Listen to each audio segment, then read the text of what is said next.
My daughter-in-law accidentally handed me my son's lunchbox, and that simple mistake revealed a plot so dark, it nearly stopped my own heart.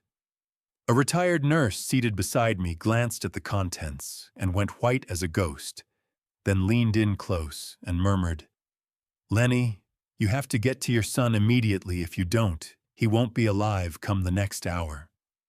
I pressed her for an explanation. She held my gaze and told me, "What's mixed into his food isn't seasoning, Lenny. It's poison. Welcome to calm family revenge, a place where family loyalty and quiet strength take center stage." If stories like this one move you, I'd be grateful if you'd follow along and leave a like. Before we get into today's story, I want to ask you something simple. When someone wrongs someone you love, do you act fast or do you take your time and build your case first? Drop your answer below. I read everyone. One more thing before we begin: some details in this story have been shaped for the purpose of storytelling, and any resemblance to specific real people or events is purely coincidental.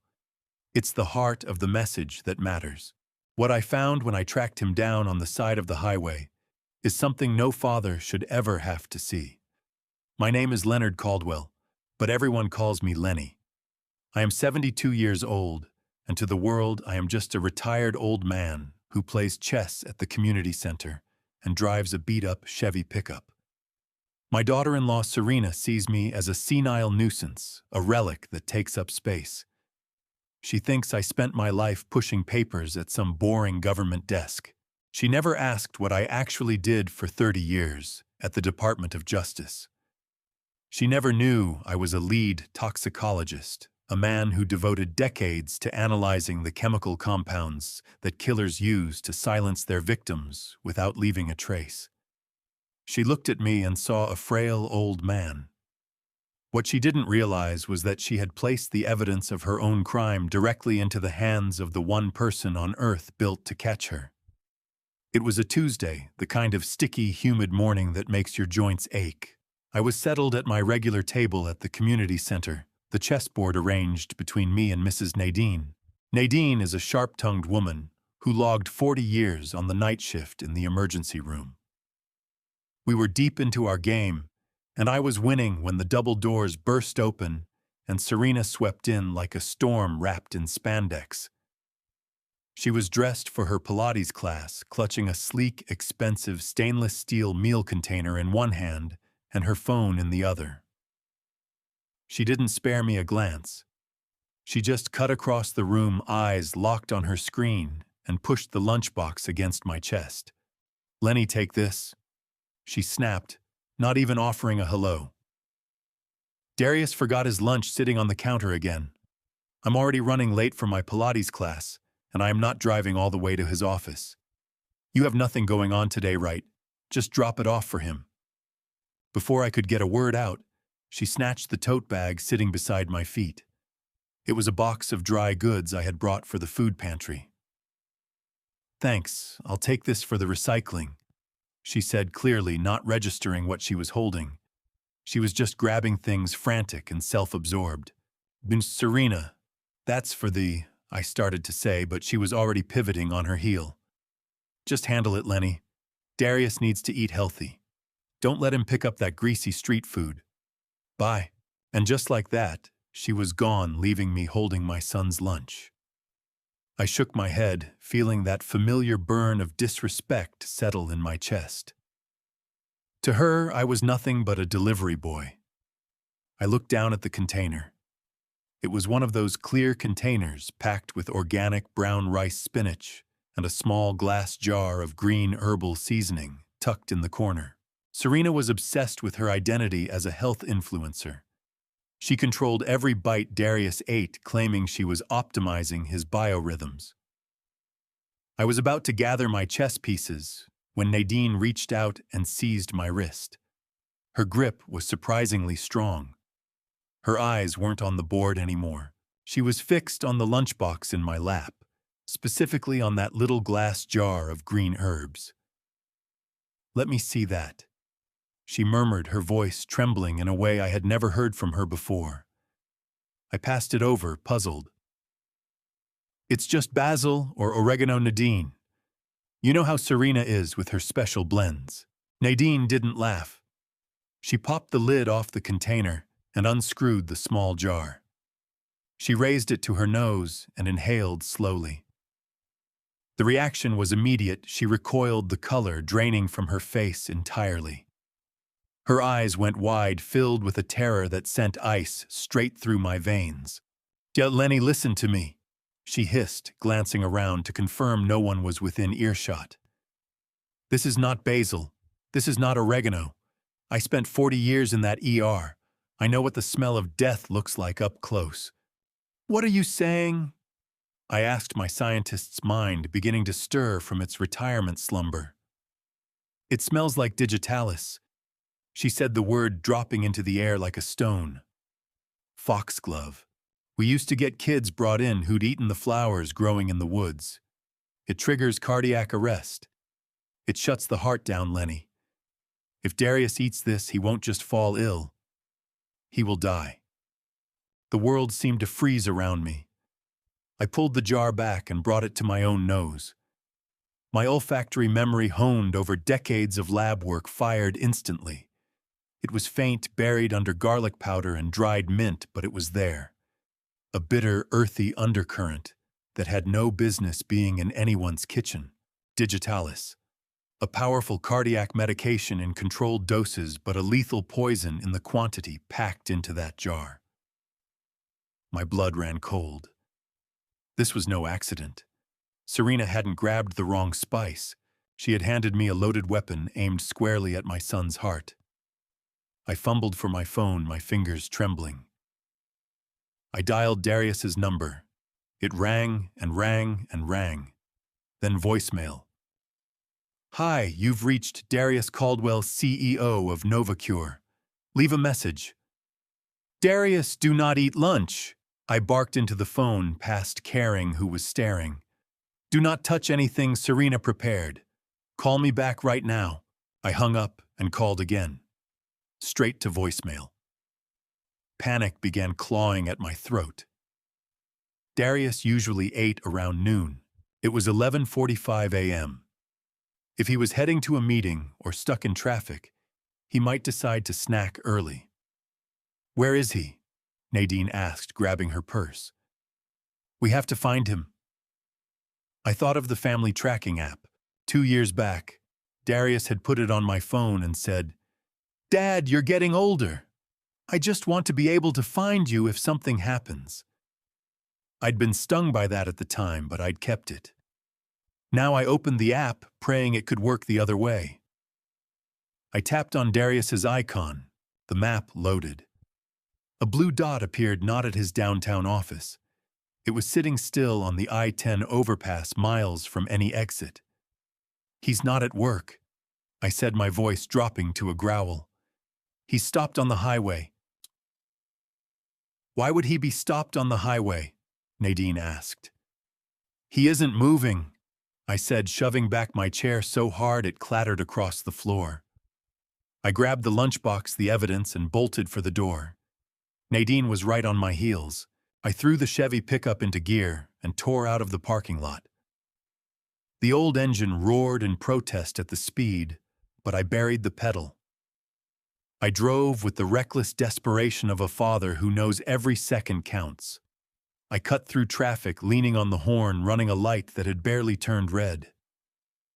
My mind was outpacing the truck. Digitalis causes confusion, blurred vision, then a catastrophic breakdown of heart rhythm. If he had even tasted it while behind the wheel, he could have wrecked. Or worse, his heart could have simply quit. I merged onto I-10, scanning the shoulder hard. Traffic was thinning, and then I saw it. About a mile ahead, Darius's silver sedan. It had drifted over haphazardly, the front right tire chewing into the dirt of the embankment. No hazard lights. The car was just dead. Darius! I screamed, standing on the brakes and skidding in behind him. I was out the door before the truck had fully stopped. I sprinted to the driver's side window.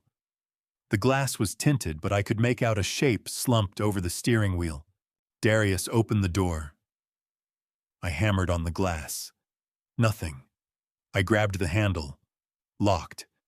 I pressed my face to the window, shielding my eyes from the glare. What I saw brought my knees to the edge of giving out. Darius was foaming at the mouth. His eyes had rolled back and his body was moving with faint, rhythmic convulsions. He wasn't gone, but he was going right there in front of me. I didn't think. I didn't hesitate. I ran back to the Chevy pickup, pulled the heavy tire iron from under my seat, and sprinted back. I swung with everything I had left in these old arms. The glass exploded, scattering across my son's lap like shards of ice. I reached in, unlocked the door, and wrenched it open. The smell hit me the moment it swung free. Vomit. And beneath it, that same faint, bitter trace of the herbs. An open Tupperware container sat on the passenger seat, half empty. He had been eating on the drive. He had taken in the poison. I hauled him out and laid him down on the asphalt. His skin was cold and clammy, his pulse thready and all over the place, fluttering like a bird caught in a trap. Ventricular fibrillation. His heart wasn't pumping, it was shivering. Call 911. I shouted at the rubberneckers, slowing to stare. I dropped to my knees and started CPR. My joints screamed at me, but I bore down on his chest anyway. 1, 2, 3, 4. Stay with me, son. Stay with me. You are not going to let that woman win. You are not going to die today. I stared at his face, pallid and gray, and a rage unlike anything I had ever known took hold of me. This wasn't a medical emergency. This was murder. And the woman behind it was probably stretched out in a Pilates studio right now, glancing at her watch, waiting for the call that would make her a wealthy widow. I kept working his chest until sirens cut through the distance. I kept going until the paramedics physically pried me away. As they lifted him onto the stretcher, one of the EMTs turned to me. "Sir, does he have any history of heart disease?" "No." I managed, breathless and trembling. "He was poisoned. Tell the doctors to test for digitalis. Tell them it's poison." The EMT looked at me the way people look at a rambling old man, skeptical, dismissive. But I grabbed his uniform. "I am a toxicologist. Treat him for digitalis toxicity, or he will die before you reach the hospital." His eyes went wide. He gave a short nod and slammed the doors shut. As the ambulance tore away toward the hospital, I stood alone on the highway shoulder, my hands slicked with my son's sweat and flecked with glass. I turned back toward Darius's car. The poisoned lunch was still sitting on the passenger seat. I walked over, picked up the container, and sealed it shut. Then I carried it back to my Chevy pickup and set it carefully in the glove box. Serena thought she had erased her trail. She thought she'd dispatched a doddering old man to do her dirty work, and that was her fatal miscalculation. She had forgotten that before I was a grandfather, before I was a retiree, I was the man who spent his career hunting monsters, and now I was coming for her. The fluorescent lights of the emergency room buzzed with a sound that felt like a drill pressing into my skull. I stood at the gurney and gripped the metal rail until my knuckles went the color of ash. My son lay there, stripped to the waist monitor wires coiled across his chest machines, screaming their rhythmic, terrifying song. Darius looked small. For a man who ran a multi-million-dollar biotech firm, a man who owned every room he ever walked into, he looked like a child laid low by a fever dream. A young resident who looked like he hadn't slept in 3 days was shining a penlight into Darius's eyes. He clicked it off and scratched something on a clipboard, shaking his head. "Sir, you need to step back," the doctor said without looking at me. "We are stabilizing him. It appears to be a severe stroke brought on by stress and acute liver failure. We see this with high-powered executives. The body just gives out. I stepped forward and blocked his path to the computer. It is not a stroke, I said, using the low, measured voice I once used in federal court. And his liver is not failing on its own. He has been poisoned. You need to run a toxicology panel specifically for digoxin. Now, the doctor finally looked at me. He saw an old black man in a windbreaker and a baseball cap still dusty from the roadside. He saw a nuisance. He did not see a retired federal toxicologist with 30 years of experience in chemical pathology.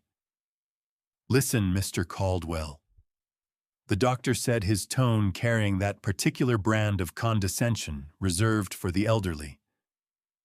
"I understand you're upset, but we've run the standard panels. His troponin is elevated.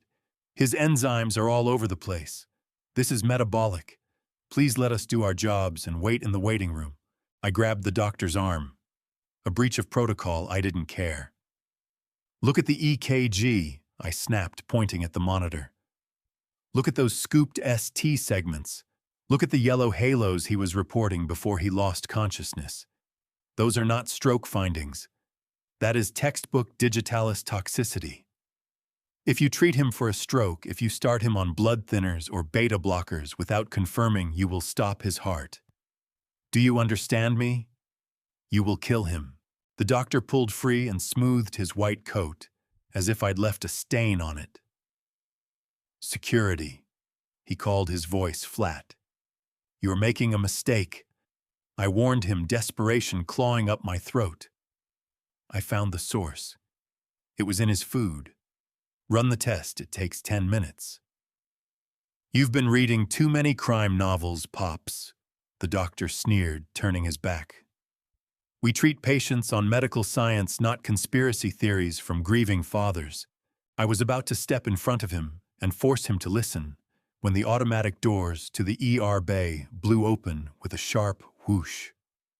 The rapid click of heels on linoleum rang through the trauma center.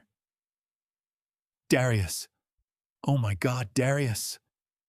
It was Serena. She swept into the room like a tragic heroine in a daytime drama. Her Pilates clothes were artfully disheveled. Her mascara was smeared just enough to read as devastated, but not enough to look anything less than camera-ready. She threw herself against the opposite side of the gurney, sobbing loudly, seizing Darius's limp hand and pressing it to her cheek. "Baby, please wake up." She wept, her voice filling every corner of the room. "I told you to slow down. I told you that you were working yourself too hard." The doctor's entire bearing shifted. He softened. He crossed to her and placed a gentle hand on her shoulder. "Ma'am, are you his wife?" "Yes," she wailed, tilting her face up at him with wide, tear-filled eyes. "I'm Serena. Is he going to be okay? Please tell me he's going to be okay." "We're doing everything we can," the doctor said quietly. "We believe it was a massive stroke, stress-induced." I moved around the gurney. "Tell him the truth, Serena," I said, my voice cutting clean through her performance. "Tell him what you put inside that jar of herbs." Serena stopped crying, instantly. She whipped her head toward me, eyes narrowing to slits of pure venom. She rose to her full height and planted herself between me and Darius. "You," she hissed, leveling a manicured finger at my face. "This is your fault. You did this." "My fault," I said, thrown by the sheer audacity of it. "Yes, your fault," she cried, spinning toward the doctor. "He has been hounding Darius for months, asking for money, demanding attention, stressing him out constantly. I bet you caused a scene today, didn't you, Lenny? I bet you got him all worked up, and his heart just couldn't handle it." She turned back to Darius and stroked his forehead tenderly. "My poor baby. Your father just won't let you live in peace." The doctor looked at me with open hostility. "Sir, I'm going to have to ask you to leave. You are distressing the family." "I am his father." I shouted, my composure finally breaking. And she is lying. She handed me that lunchbox. She put the poison in it. Check the lunchbox. Serena let out a sharp, theatrical shriek. Oh my God, he is losing his mind. He's completely senile. Doctor, you have to remove him. He is dangerous. Two security guards materialized in the doorway, big men with flat, bored expressions. I am not leaving my son, I said, planting my feet. Serena reached into her designer purse and produced a folded document, crisp and official. She thrust it at the doctor. I have power of attorney, she announced, her voice suddenly stripped of every tremor. I hold his medical proxy. We signed it last week specifically because of concerns about his father. The doctor took the paper, scanned it, and nodded. This appears to be in order. Mrs. Hollister is the legal decision-maker. She turned to me, a cold satisfaction settling over her features. I want him removed immediately. He is not permitted near my husband. He is not permitted access to any medical records. Get him out of my sight. The guards closed in. One took my left arm, the other my right. I fought them, but I was 72 years old and wrung dry. You are making a mistake, I shouted at the doctor as they hauled me backward. She is killing him. Run the test. Serena stepped in front of the doctor, effectively shielding him from my voice. She laid a hand on his arm and steered him back toward the monitors. I'm so sorry about him, doctor. I heard her murmur, dropping to a conspiratorial whisper. He has dementia. He gets confused. Please just focus on Darius. Chaukitoko. I screamed, my heels dragging across the floor. Darius, can you hear me? Fight it, son. They hauled me through the double doors, through the waiting room, and shoved me out into the thick night air. I hit the sidewalk like a bag of garbage. Don't come back inside, old man, or we're calling the police, one of the guards muttered before walking away. The automatic glass doors slid shut, but not all the way, not immediately. Through the gap, I could still see into the trauma bay. I watched the doctor approach Serena. He lowered his head. He was delivering bad news. He was telling her that the outlook was bleak, that Darius might never regain consciousness, that his organs were shutting down. I watched Serena. She pressed a tissue to her eyes, dabbing at tears that simply weren't there. Then she slipped a hand into her pocket and pulled out her phone. She glanced down at the screen, and that's when I saw it. It lasted less than a second, but to a trained observer, it burned as bright as a signal flare. The corner of her mouth curled upward. Not a tremor of grief, a smirk, a cold, deliberate smile of victory. She tapped out a quick message, hit send, and lifted her eyes back to the doctor, her expression resettling into a mask of tragic sorrow. She wasn't mourning. She was filing a report to her accomplice. I stood there on the concrete, the wail of incoming ambulances drifting in from the distance, absorbing the full weight of what had just happened. I had been outmaneuvered.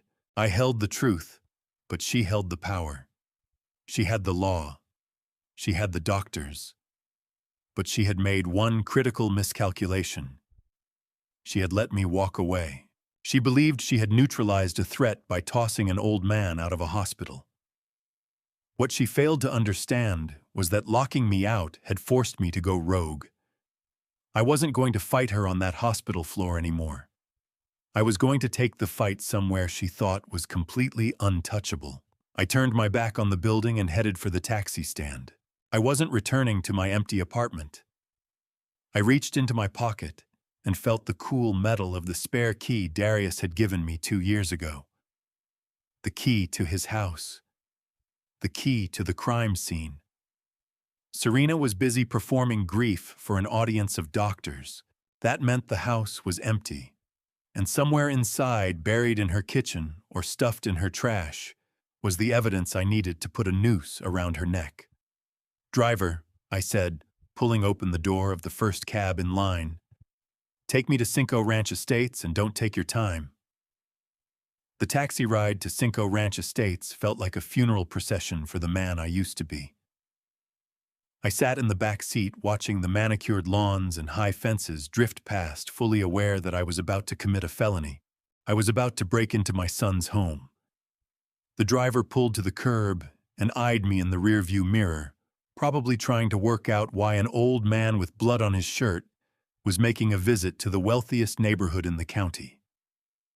I paid him in cash and waited until his taillights disappeared around the bend before I moved. The house rose in front of me, a modern fortress of glass and steel that Serena had insisted they purchase. Cold, imposing, and right now utterly silent.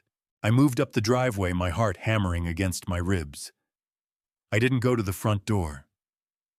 I circled around the side, pushing through the neatly trimmed hedges to the back patio. There in the corner stood a large terracotta pot holding a wilted gardenia. Darius had shown me this spot 2 years ago, grinning as he pressed a spare key into the soil. "Just in case, Dad," he'd said. I worked my fingers into the cold dirt, praying Serena hadn't stumbled across it. My fingertips caught the edge of cold metal. I pulled it free, wiped it on my pants, and eased it into the back door lock. It turned with a quiet, smooth click. I stepped inside, and immediately the security panel on the wall launched into its rapid, high-pitched beeping. 30 seconds before the alarm screamed and the police were on their way. I stood there staring at the keypad. Serena changed her passwords like she changed her outfit, but Darius was a creature of habit. I punched in the numbers from his mother's birthday.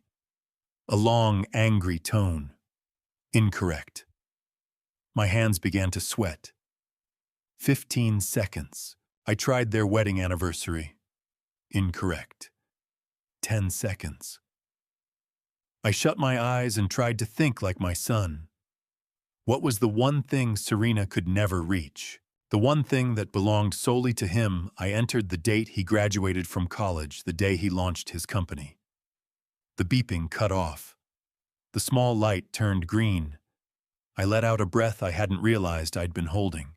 I was in. I moved through my son's house like a ghost. I went straight to the kitchen, Serena's domain, a gleaming expanse of white marble and stainless steel that looked more like a surgical suite than a room where someone prepared food. It was immaculate, unsettlingly so. I reached into my pocket and pulled out a pair of latex gloves I had taken from a supply cart on my way out of the hospital. I snapped them on. I wasn't a worried father rummaging through cabinets anymore. I was a toxicologist working a scene. I opened the pantry. It was lined with rows of identical glass jars, each filled with powders and dried herbs. Not a single commercial label among them. Serena bought everything in bulk and transferred it into her aesthetic containers, labeling each one with a label maker in a clean, sans serif font. Turmeric spirulina ashwagandha, the arsenal of the modern wellness warrior, or perfect cover for a poisoner. I got to work. I pulled small squares of aluminum foil from a drawer and found a spoon. I moved with method and purpose. I uncapped the jar marked green tea blend first. I took a sample, folded the foil, and labeled it. Then the peppercorns, then the protein powder. Everything looked unremarkable to the naked eye, but poison is built on betrayal. It conceals itself in the open.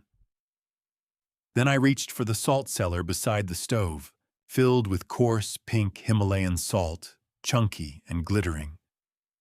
But as I shifted the grains with the tip of the spoon, the light cutting through the window caught something off.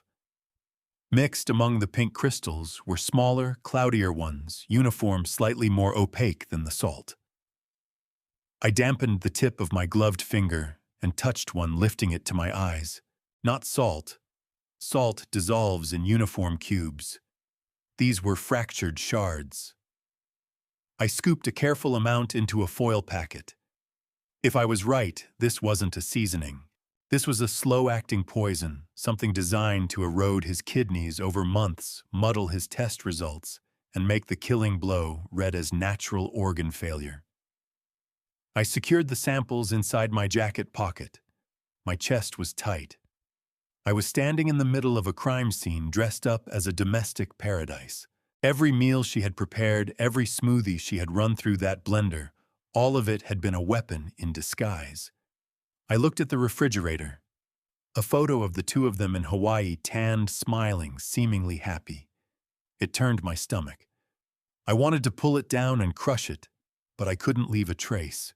I was ready to switch off the lights and go when I noticed the shredder tucked in the corner near the small desk where Serena ran her social media operation. I crossed to it. The collection bin was full. I pulled it out. A cross-cut shredder, the kind that reduces documents to confetti, making any reconstruction virtually impossible. But perched right on top of the pile of white strips was something that didn't belong. A thick, cream-colored paper stock. It hadn't fed through cleanly. The machine had jammed, leaving a substantial, jagged section of a document wedged near the blades. I eased it free. It was the bottom third of a legal document. I smoothed it flat on the counter and scanned the legalese, skimming the boilerplate until the numbers stopped me cold. A dollar sign followed by 7 zeros. $10 million. A life insurance policy. The ink on the signature line was barely dry. Dated 3 months ago. I recognized Darius's signature at once, that looping, hurried scrawl he used when his mind was already on the next thing. But directly beneath it sat the beneficiary designation. Serena Hollister, 100%. I studied the clauses visible on the fragment. One section was highlighted in yellow: Serena's handiwork, no question. Double indemnity for accidental death or sudden medical event prior to age 40. The room tilted. $10 million. That was the value she had placed on my son's life.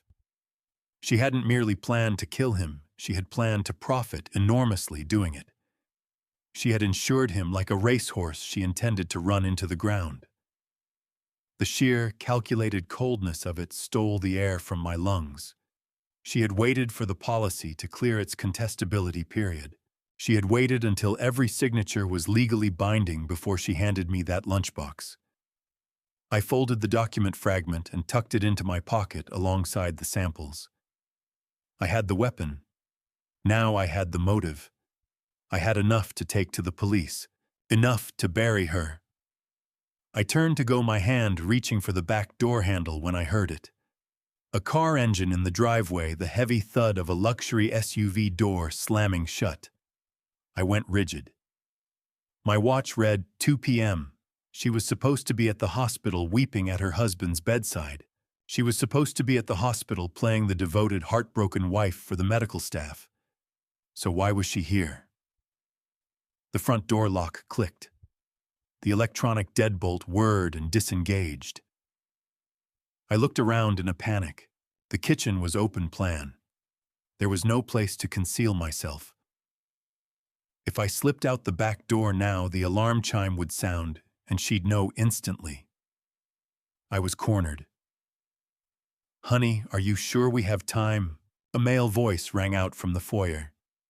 Deep, rough, and completely unfamiliar. Not one of Darius's business associates, that was certain. "We have time." Serena's voice floated down the hallway, light, breezy, stripped of every trace of the tears she'd performed an hour ago. "The old man's been thrown out and Darius is a vegetable. We have all the time in the world." Footsteps, heavy boots striking hardwood. They were heading toward the kitchen. I scrambled backwards, scanning desperately for a way out. The only path out of their sightline was the hallway leading to the master bedroom. I moved on the balls of my feet, silent as a shadow, and ducked into the bedroom just as they entered the living area. I swept the room. Bed made, windows locked. The ensuite had no exit. The closet. I plunged into the walk-in, dragging the heavy sliding door shut until only a sliver of light cut through. I pressed myself behind a rack of Darius's suits, the scent of his cologne clinging to the fabric and filling my lungs until my eyes burned. I crouched there in the dark, my heart thudding so hard, I was convinced they'd hear it through the wood. The bedroom door opened. "He's not going to wake up, is he?" the man asked. Serena laughed a sharp, cruel sound. "Even if he does, his brain is fried. The dosage was massive. I made sure of it. Now stop talking about him. Come here." I clenched my eyes shut, one hand gripping the evidence in my jacket pocket, praying to a God I hadn't addressed in years that they would not open that closet door. I was trapped in the dark with two monsters, and for the first time in a long while, I was genuinely afraid of what I was about to hear. I pressed my spine against the cool cedar paneling hangers, biting into my shoulder blades like bony knuckles. Through the thin slats of the louvered door, I had a broken, fragmented view of the master bedroom, a space my son had designed as a sanctuary, all neutral tones and soft textures. Right now, it felt like the antechamber of a slaughterhouse. The bedroom door swung wide, catching the stopper with a dull thud. Serena came in first. She carried none of the weight of a woman whose husband was fighting for his life in a trauma bay. She moved with a predatory ease, prowling the room like she owned every inch of it. Behind her came a wall of a man I recognized immediately, Brock. He was Darius's personal trainer, the man my son paid $200 an hour to help him build strength. He had on a tight tank top that left his steroid-built arms on full display, and a pair of expensive sunglasses pushed up on his shaved head. He didn't look troubled. He looked impatient. He kicked the door shut with his heel, leaned his back against it, and folded those massive arms across his chest. "So," he said, his voice a low rumble that carried through the floorboards, "is he dead yet?" I bit my tongue hard enough to taste copper. In my jacket pocket, my fist tightened around the foil packet of poisoned salt until my knuckles ached. Serena dropped her purse onto the bed, Darius's bed, and exhaled a sharp breath of frustration. "No," she said, clipped and irritated. "He is not dead. He is stable, whatever that means. The doctor said he is in a critical state, unresponsive." Brock snorted, strolling over to the dresser and lifting Darius's watch from its stand, turning it over like a man browsing a jewelry counter. "You said the lunch would finish him. You said 80 milligrams blended into the salt over a week, plus the booster in the herbs would stop his heart on the highway. I miscalculated his metabolic rate," she snapped, moving restlessly across the room. "Or maybe he didn't finish it. The lunchbox wasn't empty when that meddling old man took it." The mention of me sent a chill straight through my core. They were discussing the attempted murder of my son, with the casual annoyance of two people complaining about a dinner reservation gone wrong. "So what now?" Brock asked, sliding Darius's watch onto his own wrist and studying it in the light. "If he wakes up, we are finished, Britt. He is going to know something is wrong. He was already complaining about the taste of his water yesterday. He is not going to wake up," Serena said, her voice descending to a chillingly level register. She crossed to Brock and placed her hands flat on his chest. "The digitalis dose was massive, Brock. Even if his heart keeps beating, his brain was starved of oxygen too long. He is a vegetable. And honestly, that works better for us." "Better?" Brock asked, tilting an eyebrow. "Dead means the insurance pays out immediately. Dead means we take the 10 million and disappear to Cancun. Dead means an autopsy." Serena shot back, eyes flaring. "Especially with his father sniffing around. You saw Lenny at the hospital. He was raving about poison. He was screaming about tests. If Darius dies today, that old man will tear the precinct apart until someone opens Darius up and checks his blood. And if they find the digoxin, we spend the rest of our lives in a cell. I held my breath. She was sharper than I had given her credit for. She had read my reaction precisely. "So we keep him alive?" Brock asked, confused. "We keep him alive for exactly 90 days. Serena explained, a cold smile settling across her lips. She moved to the nightstand and lifted a framed photo of herself and Darius, studying it with contempt. Under the company bylaws, if the CEO is incapacitated for more than 3 months, the power of attorney triggers completely. I gain full control over the assets, the patents, and the accounts. I can liquidate the company, sell the intellectual property to that Chinese firm that has been emailing him, and drain the trust. And then, Brock asked. And then, she said, setting the photo face down on the wood, he catches a sudden infection, pneumonia, sepsis. It happens all the time with comatose patients. We pull the plug, cremate the body before Lenny can file a motion and walk away with everything. No autopsy, no investigation, just a tragic widow and her inheritance. A wave of nausea rolled through me. This was not a crime of passion or a desperate grab for insurance money. This was a corporate takeover wearing the mask of a tragedy. She wanted to strip Darius of everything he had built before she stripped him of his life. She intended to sell off his life's work piece by piece and leave me with a jar of ashes. I understood in that moment that I wasn't dealing merely with a greedy daughter-in-law. I was dealing with a sociopath. Brock laughed, a low, ugly sound. "You are wicked, babe. I love it." He reached out and pulled her into him. She laughed and wrapped her arms around his neck. "I did this for us," she whispered. 3 months, Brock. We just have to stay in character for 3 months. I will go to the hospital every day, hold his limp hand, weep for the nurses, and tell everyone how desperately I miss him. While I am doing that, you will be getting this house ready for the sale." They kissed. A hungry, aggressive sound that filled the stillness of the room. I pressed my eyes shut, trying to close out the image, trying to block the reality that they were celebrating my son's ruin in the very home he had made for them. They dropped onto the bed. The springs groaned under their combined weight. I heard clothes shifting zippers, the low murmurs of something that had no place anywhere near a house of mourning. I crouched lower in the closet, burying my face in the wool of Darius's winter coats to smother the sound of my own breathing. I was stuck. If I moved now, they would see me. If I stayed, any cramp, any sneeze, any small betrayal of the body could give me away. And if Brock discovered me in here, he would not hesitate. He was young and powerful, and already an accomplice to attempted murder. He would break me in half and claim I had broken in and come at them. I waited. Minutes stretched and pulled like taffy. The sounds coming from that bed were a form of torture I would not wish on anyone.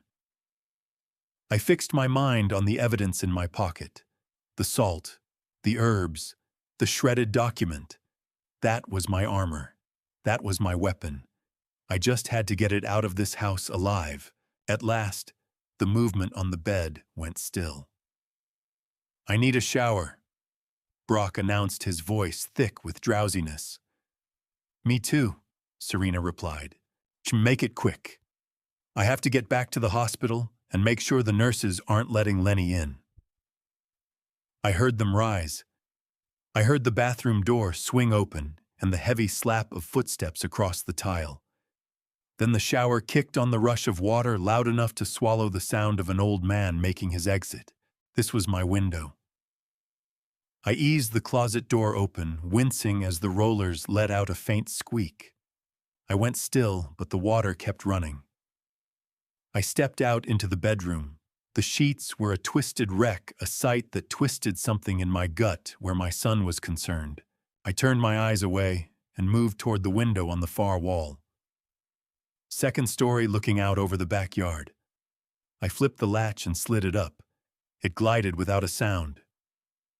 Darius kept his house in good order. I worked the screen free, careful not to let it drop and clatter onto the patio roof below. I looked down, 15 feet to the grass. Too far for a 72-year-old man whose knees had been filing complaints for years.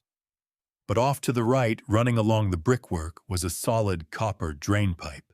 I swung one leg over the sill. The night air hit my face cool against the sweat drying on my forehead. I seized the drain pipe with both hands. Cold. Slick. I tested my weight against it. It held. I drew a slow breath. I hadn't pulled anything like this since basic training at Quantico 50 years back. I hauled my body out of the window and wrapped my legs around the pipe. The metal dug into my inner thighs. My shoulders screamed. I started working my way down inch by deliberate inch. The friction gnawed at my palms. My muscles trembled at the edge of failure. I locked my jaw and kept my eyes on the ground. 10 feet. 8. 6. Then my foot slipped. My grip went with it. I dropped the last 5 feet and landed hard in the soft earth of the flower bed. Pain detonated up my right leg, a sharp, hot spike of agony straight through my ankle. I pressed my lip between my teeth to choke back a sound. I rolled onto my back and stared up at the open window. The shower was still going. They hadn't heard a thing. I forced myself upright. My ankle pulsed with pain, but it bore my weight. I limped across the lawn, hugging the shadow of the hedgerow. No looking back. I reached the street where the taxi had left me, and of course the taxi was long gone. I was alone in the suburbs, miles from anywhere safe, carrying evidence of a capital crime in my pocket. I checked my phone. Battery at 12%. I needed to reach a secure location. I needed a lab. I started walking the limp, settling into something like a grim, rhythmic march. The police station was not my next stop. Not yet. Serena had the legal paperwork locked up. She had the story already written. If I walked into a precinct now, she would tell them I was a grief-stricken old man who'd planted the evidence himself. I needed science on my side. I needed proof that no one could argue away. I dialed a number I hadn't touched in 5 years. 2 rings. Hello? A gruff voice. Rudy, it's Lenny. I said, my breath still short. Don't ask me how I'm doing. I need access to the private lab tonight, and I need you to clear the mass spectrometer, Lenny. You're retired. What's going on? Not anymore, Rudy, I said, hitting the main road and flagging down a passing Uber. I'm working a homicide, and the victim is my son. I climbed in and gave the driver the address of the industrial park across town. As we pulled away, I looked down at my hands, trembling, caked in garden soil and pipe rust. But for the first time since Serena pressed that lunchbox into my hands, I didn't feel powerless. I felt like a threat. Serena wanted a fight. She wanted to play her games with medicine and lawyers. What she didn't know was that she'd just declared war on the man who literally wrote the textbook on forensic toxicology. She handed me 3 months to save my son. I only needed 3 days to take her apart. 2 days after I slipped out of my son's house with pockets full of poisoned salt, I got the call that Darius had regained consciousness. I didn't wait for anyone's blessing. I didn't wait on Rudy's lab results, which were still running through the mass spectrometer.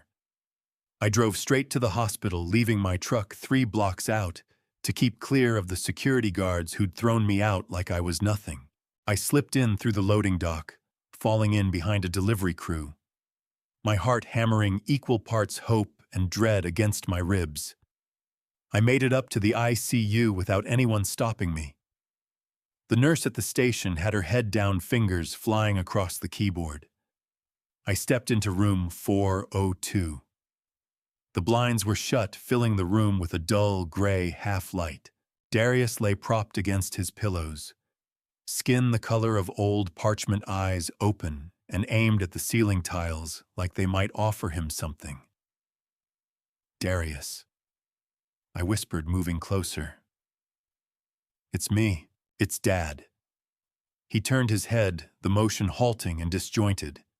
His eyes searched for my face but couldn't quite land on it, drifting past, unable to hold. There was nothing behind them, no recognition, no spark. Just a glassy, drug-soaked vacancy. "Who?" He rasped, his voice scraped raw. "It's your father's son," I said, and I took his hand. His skin was cold and clammy against mine. "I need you to hear me. You are in danger. Serena did this to you." He frowned, a look of real confusion creasing his brow. "Serena? Where is Serena? She said she was bringing me water." "She's not bringing you water, Darius. She's bringing you death. You have to fight this. Don't touch anything she gives you. Don't drink a thing she hands you." The bathroom door swung open. Serena walked out. The Pilates class clothes were gone today. She had on a modest, dark blue dress, hair drawn back every inch, the picture of a devoted, exhausted wife. She stopped cold when she saw me, eyes going wide for just a heartbeat, before they sharpened into pure, quiet malice. Then the curtain went up. "Oh, thank God," she breathed, rushing to Darius's side and planting herself squarely between us.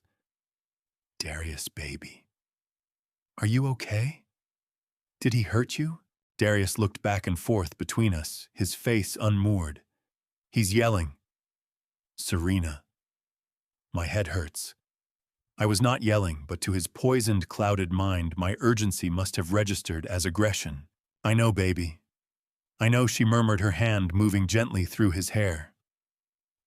"Your dad is having one of his episodes. He gets confused." She turned to look at me, her expression arranged into a portrait of sorrowful pity. "Dad, please, you need to go. You're upsetting him. He doesn't even recognize you right now. This kind of stress could kill him. He doesn't recognize me because you've been drugging him." I snapped, the composure I had fought to hold fracturing all at once. "You are erasing him. Security." Serena shrieked, slamming her palm into the panic button on the wall. "Help! He's attacking us!" Darius recoiled, pulling himself away from me, fear plain in his eyes. "Dad, stop." He whimpered. "Just stop." That gutted me. Seeing my son, the boy I'd steadied on a bicycle, the man I'd watched, build an empire, looking back at me in fear. She had taken his mind. She had stolen his trust in me. 2 large guards crashed through the door. This time I didn't resist. I held Darius's gaze one last moment. "I will come back for you," I promised him. "I will fix this." As they walked me out, a man in a cheap suit was already waiting in the hallway. He stepped into my path and pressed a thick envelope against my chest. "Leonard Caldwell," he said, his voice flat. "You've been served." I looked down at the papers. Across the top, in heavy black print, emergency motion for conservatorship and temporary restraining order. She wasn't just having me removed from the hospital. She was cutting me out of my son's life entirely. The hearing was set for the very next morning. Emergency family court. The speed of it made my head swim.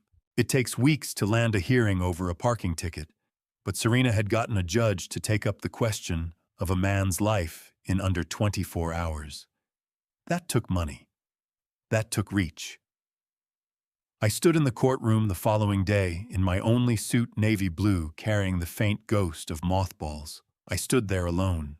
Across the aisle, Serena sat bracketed by 3 attorneys in Italian suits. She looked slight, fragile, dabbing at her eyes with a tissue every few minutes. Her lead counsel, a shark named Aldous, recognized from billboards all over town, got to his feet. "Your Honor," he began, his voice smooth as poured oil. "We are here today because of a tragedy. My client's husband, Darius Caldwell, has suffered a catastrophic medical event. He is currently incapacitated, unable to make decisions for himself or his company."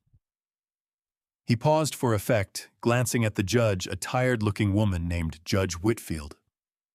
Under normal circumstances, a family rallies together in a moment like this. But we are facing a secondary crisis. Mr. Caldwell's father, Leonard, is showing signs of severe cognitive decline. He has grown paranoid, combative, and dangerous. He has convinced himself that his son was poisoned. He broke into their home. He has created scenes at the hospital that put the patient's life at risk. That is a lie," I said, getting to my feet. "I went in to retrieve evidence." Judge Whitfield peered at me over the rim of her glasses. "Mr. Caldwell, sit down. You will have your turn." Aldous allowed himself a thin, predatory smile. "We have evidence, Your Honor. Exhibit A." He gestured toward a large monitor mounted on the wall. A video began to play. The footage was grainy shot on a cell phone. It showed me in Darius's living room, face red, bellowing at the top of my voice, my fist coming down hard on the coffee table. "You are blind. You are absolutely blind. Look at what is happening right in front of you. If you do not open your eyes, it is all going over a cliff." The screen went dark. The courtroom sat in silence. It looked terrible.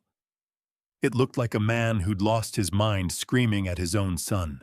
But I knew exactly what that day was. It was Super Bowl Sunday 3 years ago. I wasn't screaming at Darius. We were both screaming at the television because the referee had handed our team a brutal call. Serena had been filming us from across the room laughing along, but the audio had been cut and shaped. Her laughter was nowhere to be heard. Every shred of context had been stripped out. What was left was my fury aimed at a target the court could only assume was my son. "That footage has been doctored," I said, my voice unsteady. "We were watching the game. Aldous didn't even glance at me." "Exhibit B, Your Honor." A psychological evaluation completed by Dr. Cormac Stroud. He passed a folder to the judge. I had never laid eyes on a Dr. Cormac Stroud in my life. Dr. Stroud examined Mr. Leonard Caldwell's medical history and recent behavioral patterns. Aldous continued. "His findings are unambiguous. Early onset dementia with persecutory delusions. He believes there is a conspiracy targeting him. He believes himself to be some kind of investigator. It is a tragedy, Your Honor. But he poses a risk to himself, and more critically, to his son." The judge turned through the pages. I watched her expression set like concrete. She saw a frantic old man in a cheap suit ranting about poison. She saw a weeping young wife doing everything she could to protect her husband. The story Serena had built was flawless, cleaner than any crime scene I'd ever processed in 3 decades of work. I rose, my hands trembling against the table. "Your Honor, I am a toxicologist. I gave 30 years to the DOJ. I have samples in a laboratory being analyzed at this very moment. This woman is feeding him digitalis. She holds an insurance policy worth $10 million. Mr. Caldwell, the judge, cut me off, her tone firm. "Do you have those test results in hand?" "They aren't ready yet," I said, stumbling over the words. "Mass spectrometry takes time. I need 24 more hours." "So you have no proof," the judge said flatly. "Only theories. And you've admitted to entering their home without invitation." I used a spare key," I said, feeling the trap close around me. "I needed the evidence." Breaking and entering, Aldous said just loud enough for the court reporter to catch every syllable. The judge exhaled slowly, pressing her fingers to her temples.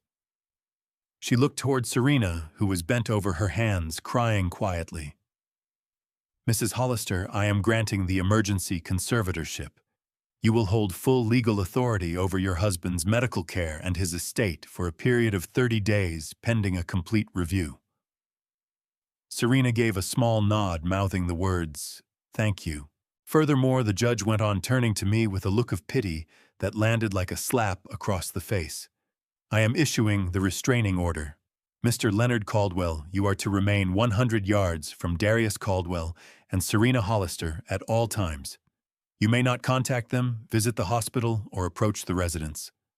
Violation of this order will result in your arrest." The gavel came down. The sound cracked through the room like a shot. "No," I cried out, the injustice of it scalding through me like something caustic. "You are signing his death warrant. She is murdering my son. You are standing by while she does it." I vaulted over the barrier toward the plaintiff's table, driven by desperation, needing them to hear me, needing to shake the truth loose in that room. "Bailiff," the judge barked. 2 uniformed officers were on me before I'd taken 3 steps. They wrenched my arms back and forced me to my knees. Pain blazed through my shoulders. I didn't care. I looked up at Serena. She wasn't crying anymore. Her eyes were dry, pale, and cold as stone. She gave me a small, tight smile, a smile that said everything. "I won. She is killing him!" I roared as they hauled me backward through the room. "Check the salt. Check the damn salt." The heavy oak doors swung shut and swallowed my voice whole. I was dumped into the hallway, breathless, beaten, and legally cut out of my son's life. I had the truth in my pocket. But in the eyes of the law, I was just a deranged old man who watched too much football. And now my son was alone in a room with the woman who was killing him, and I had no legal way to stop it. The judge had stripped me of my rights.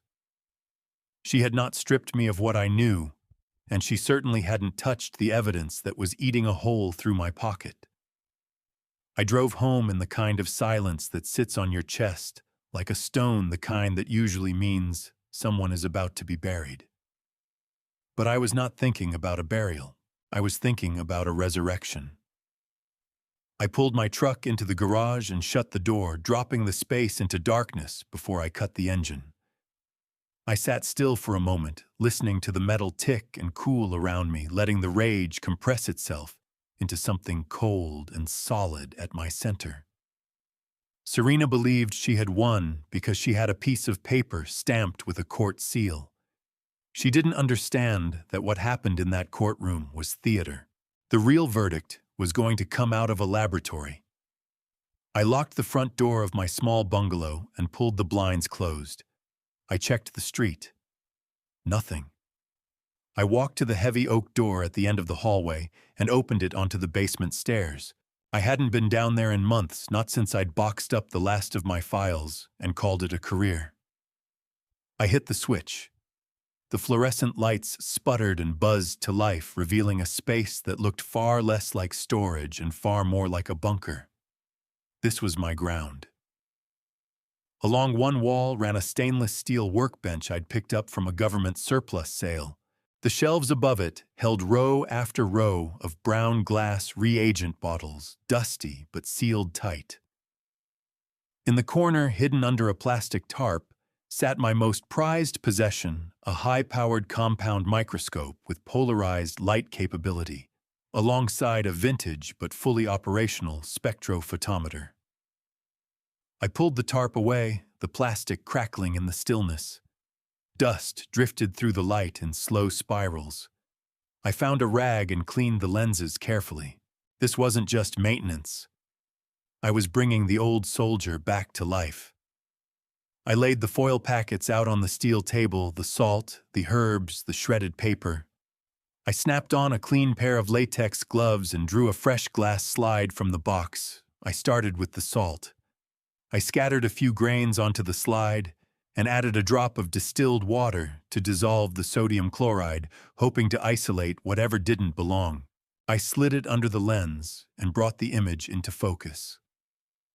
The world at 400 times magnification is a wild, beautiful chaos, but what I was looking at today resembled a battlefield. Himalayan salt crystals are cubic, rough-edged, and transparent with a faint pink cast, but moving among them were different shapes entirely. Not cubic. Octahedral, eight-sided structures that caught and bent the light in a way that salt never does. I reached for a bottle of silver nitrate. A standard reaction would tell me nothing unusual. If my suspicion was right, the color would tell the story all on its own. I let one drop fall onto the solution on the slide. I held my breath. The liquid turned a clear, unmistakable brick red. Arsenic. I stepped back from the table, my hand rising to cover my mouth. Arsenic trioxide, the poison of kings and the king of poisons. Tasteless, odorless, able to disguise itself as 100 different natural conditions. It brings on fatigue, headaches, confusion, nerve damage. Darius had been telling me for months that he was exhausted. He'd said he was just worn down by work. He wasn't worn down. He was being slowly, deliberately killed. Serena hadn't made a sudden decision to finish him off last week with a lunchbox. She had been feeding him this for a long time, weakening him degree by degree, dismantling his body's resistance so that when his heart finally gave out, no one would think twice about why a 38-year-old man had simply collapsed and died. I felt a tear slide down my face. I wiped it off hard. Grief was a luxury I couldn't afford right now. I picked up the second packet, the green herbal blend, from the lunchbox. I didn't need a chemical test for this one. I shook a small pinch onto the slide and brought it under the scope. The plant material had been shredded fine, but the cellular architecture was unmistakable. The tiny surface hairs on the leaves, the specific pattern of the veins, digitalis purpurea, foxglove. But it wasn't simply dried leaves. Threaded through the green dust were small white granules. I ran a solubility test. They dissolved on contact. Pure digoxin extract. She had laced the natural toxin with pharmaceutical-grade heart medication to make certain the job got done. This was more than enough to kill. This was hatred rendered into powder. I had my scientific proof. I knew the what and the how. But I still didn't have the who, not in any form a court would accept. A judge would say anyone could have tampered with the salt. They would say I planted it myself. I needed to catch her in the act. I needed eyes inside a house I was legally banned from entering. I dug a burner phone out of a drawer. I called a number I'd never saved in any contact list. It rang 4 times before a young, tired voice picked up. "Yeah. Tyson, it's Lenny," I said. A brief silence. Then his tone shifted, warming with something like respect. "Mr. Lenny, I haven't heard from you since the trial. Everything okay?" "No, Tyson. Everything is bad. I need a favor, a big one. I had saved Tyson 5 years ago. He was a 19-year-old with a laptop and more curiosity than sense who had broken into the city's traffic grid just to see whether he could flip every light to green. The feds wanted to bury him under the Patriot Act. I saw a kid who needed direction, not a cell. I testified that his intentions were never malicious and helped him into a plea deal built around community service instead of prison time. He owed me his freedom. "I need you to come to my house," I said. "Bring your laptop, the powerful one." I hung up. 30 minutes later, a sleek black motorcycle rolled into my driveway.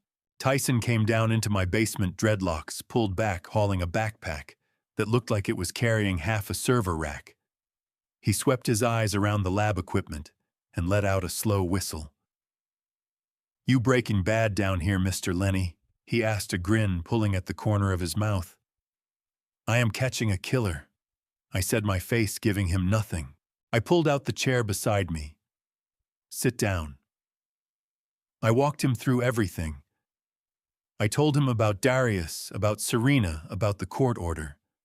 I brought the arsenic crystals up on the monitor. Tyson's grin went away. He studied the screen, then looked at me, his eyes gone hard.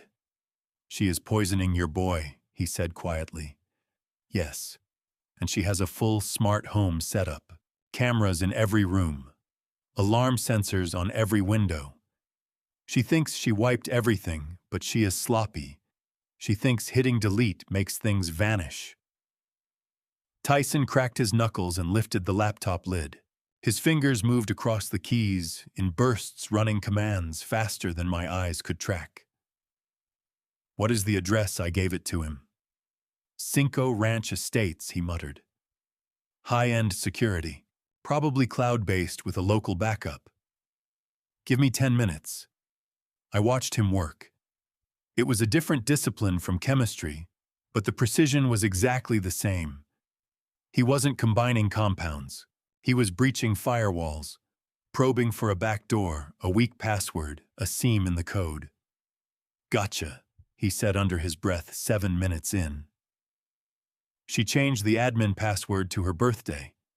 Amateurs. One final keystroke. The laptop screen divided into a 6-panel grid of live feeds. Living room, hallway, backyard, kitchen. The house was still. Serena wasn't in the kitchen, but that wasn't what I was after. Can you go back? I asked. Can you pull footage from the last month? Tyson's brow creased. She wiped the local drive. I can see the log mass deletion 2 days ago, right after you took the lunchbox. My stomach dropped. She'd cleaned up after herself. But Tyson said, tapping his temple, she forgot about the cloud mirror. These systems push a backup to a remote server every night at 3 a.m.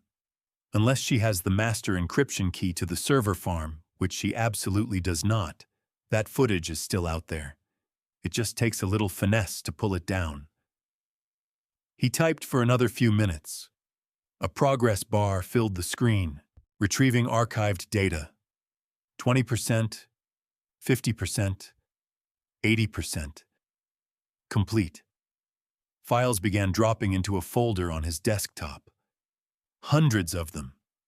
Dates and timestamps on everyone. Look for the mornings, I said, leaning in over his shoulder. Breakfast hour. That is when she makes his smoothies. Tyson scrolled through.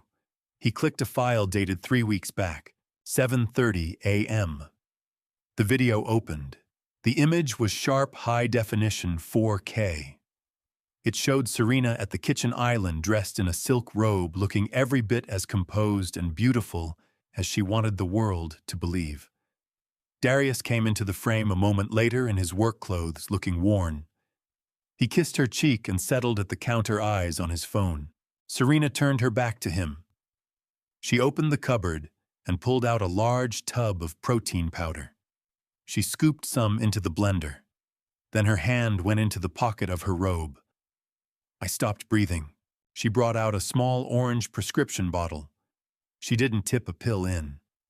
She poured several of them into a mortar and pestle sitting right there on the counter and began to grind. No sound came through, but the motion was unmistakable, deliberate, rhythmic, methodical. She is grinding them down so he won't feel the texture, I said quietly. She tipped the white powder into the blender with the protein and the fruit and pressed the button. The blades churned, folding the poison into a bright, frothy pink drink. She poured it into a glass, turned around, and there was the smile, radiant, warm, devoted. She held the glass out to Darius. Here you go, baby, she said, her lips moving in the silence of the video. Drink up. It is good for you. Darius took the glass. He looked up at her with a trusting, open smile. And he drank. He drank every drop while she stood there watching him, her eyes flat and detached, tracking him the way you'd track a lab animal. I had to pull my gaze away. There was a physical ache spreading through my chest, grief and fury burning together into something I had no name for. I had just watched my son swallow poison handed to him by the woman he trusted most in the world. "That is it," Tyson said softly. "That is your smoking gun." We went through 3 more videos after that. It was a pattern. Every single morning. Sometimes the smoothie. Sometimes something sprinkled across his eggs. Precise. Habitual. "Can you download these?" I asked, my voice not quite steady. "I can do better than that," Tyson said. "I can mirror everything to a secure server she cannot reach, and I can lock her out of the whole system so she cannot touch what's already there." "Do it." Tyson got to work. I pushed back from the table and began moving around the small room. I had the chemical proof. I had the video evidence. I had everything necessary to walk into a police station. But as I stared at Serena's face on that screen, smiling as she killed my son one morning at a time, I understood that prison wasn't the right ending. If I took this to the police now, she would be arrested. There would be a trial. She would hire the sharpest lawyers money could find. She would weep and blame anxiety or depression or something else that made her the victim. She might even negotiate a plea, and Darius would wake up to find his world in ruins. His wife a monster, the life he had built reduced to ash. He would spend the rest of his days as someone who had been preyed upon. No. I didn't want Darius to come out of this as just a survivor. I wanted him to be the one who finished it. I wanted him to see her for exactly what she was, and I wanted him to be the one who delivered the final blow. I looked at the calendar on the wall. In 3 days, Novacure Darius's company was hosting its annual charity gala, the biggest event of the year. Serena had been talking about it for months. She wanted to be the centerpiece of the evening, standing up on that stage beside her successful husband, playing the part of the philanthropist power couple for everyone who mattered. That was where it needed to happen. Not in a quiet interrogation room. Right there in front of every person she had spent years trying to impress, in front of the board members she was angling to control. "Tyson," I said, setting a hand on his shoulder. "Can you get into the audio system at the venue where Novacure is holding their gala?" Tyson's face opened into a grin, eyes lighting up the way they always did when the problem got interesting. "Mr. Lenny, if it has a microchip, I can get into it." "What exactly are you thinking?" I looked at the freeze frame of Serena holding that poisoned glass. "I'm going to put on a show," I said, "and it is going to be a blockbuster." Serena didn't waste a single moment grieving. She wasted her time counting money that wasn't hers yet. Less than 24 hours after the judge handed her the conservatorship, Tyson's surveillance system flagged a high-priority email chain coming off her personal account. I was sitting at my basement lab watching lines of code scroll down the monitor when Tyson let out a low whistle and spun his chair around to face me. "Mr. Lenny, you need to see this," he said, his voice pulled tight. "She is running a fire sale." I leaned toward the screen, squinting. It was a draft contract between Serena acting as conservator for Darius Caldwell and Vortex Corp, Darius's biggest and most ruthless competitor. Vortex had been circling Novacure for years, but Darius always shut them out. He knew they would cannibalize the company for parts and bury his regenerative medicine research work he believed had the power to save millions of lives. It was his legacy. It was his soul encoded on a hard drive. And Serena was moving to sell it for scraps. The purchase price on the contract read $5 million. An insult. The patents alone were worth 10 times that figure. But $5 million was precisely the sum she could wire to an offshore account without triggering an immediate federal audit, provided she labeled it a liquidation of distressed assets. She had no interest in running the company. She wanted to cash out and vanish. She had booked a one-way private charter to the Cayman Islands for Friday night right after the charity gala. The plan was to sell my son's life's work on Thursday, finish him off on Friday, and be lying on a beach somewhere by Saturday morning. The sheer velocity of her greed was breathtaking. She didn't see Darius as a husband, she saw him as a piñata she was frantically beating before the police could arrive. "Get Harlow on the phone," I told Tyson, getting to my feet and buttoning my cardigan. I was not going to let her put her name on that paper. Harlow Gentry was an old friend, a lawyer who had walked away from corporate litigation to fly fish in Montana. But he owed me a favor going back to a case involving poisoned trout in the 90s. I had called him the day Darius was hospitalized. He was the only man I knew who could navigate a boardroom as well as I could navigate a crime scene. The emergency shareholder meeting took place at Novacure's headquarters downtown. Serena had convened it, citing exigent financial circumstances. She sat at the head of the mahogany table flanked by two junior lawyers who looked barely old enough to have passed the bar.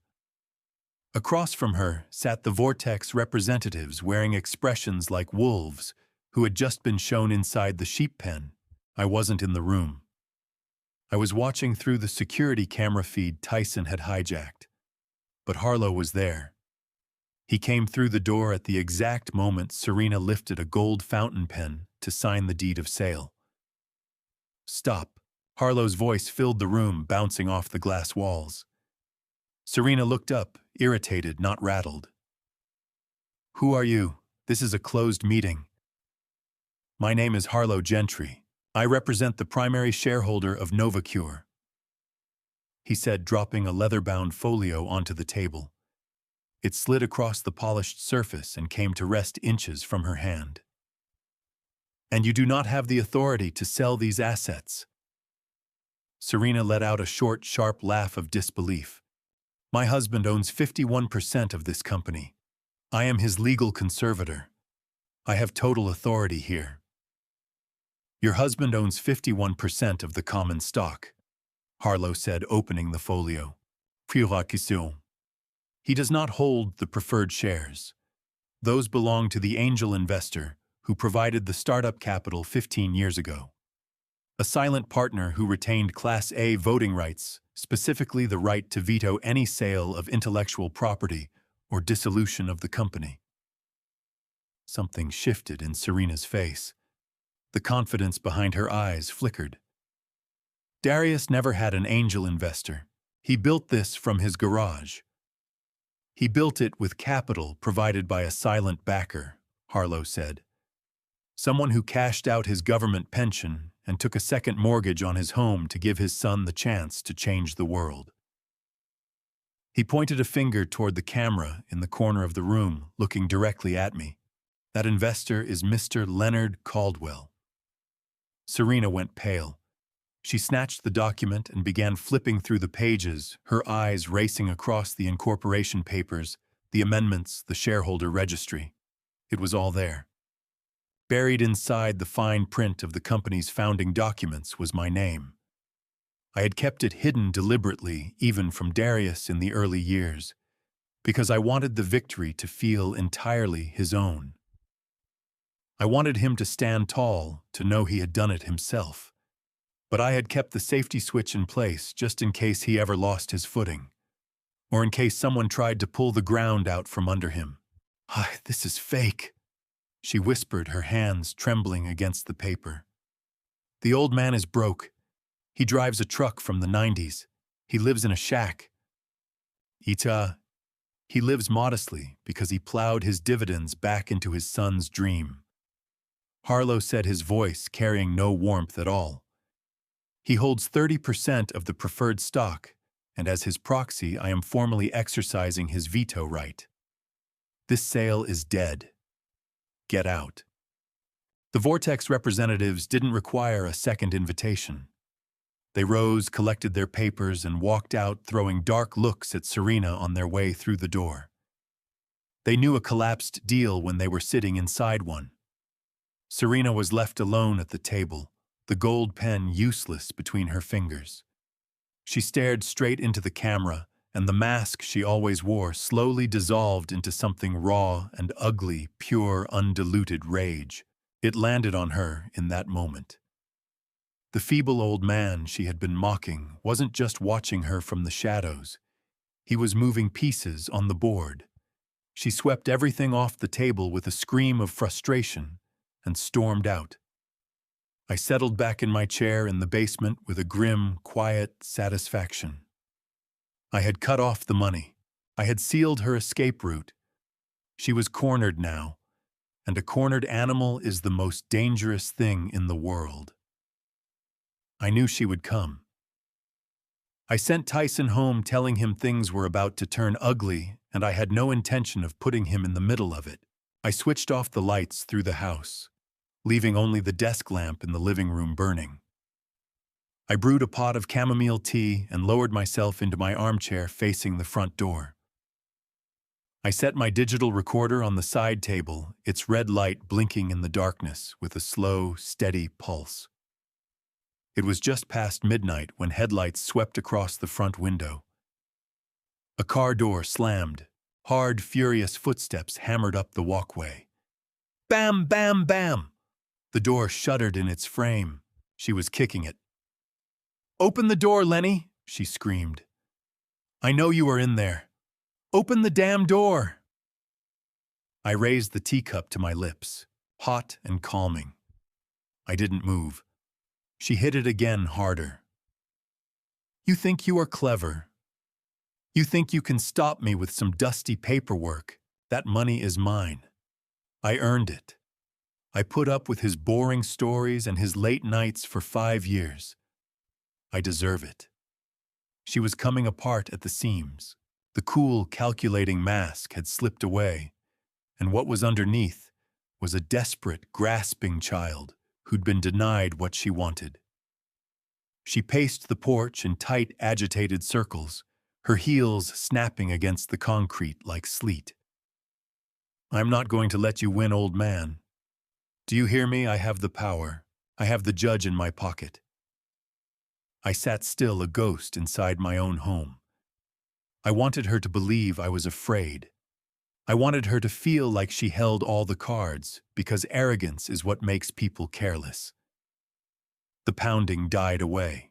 A long silence settled over the house. I watched the doorknob twist. Locked.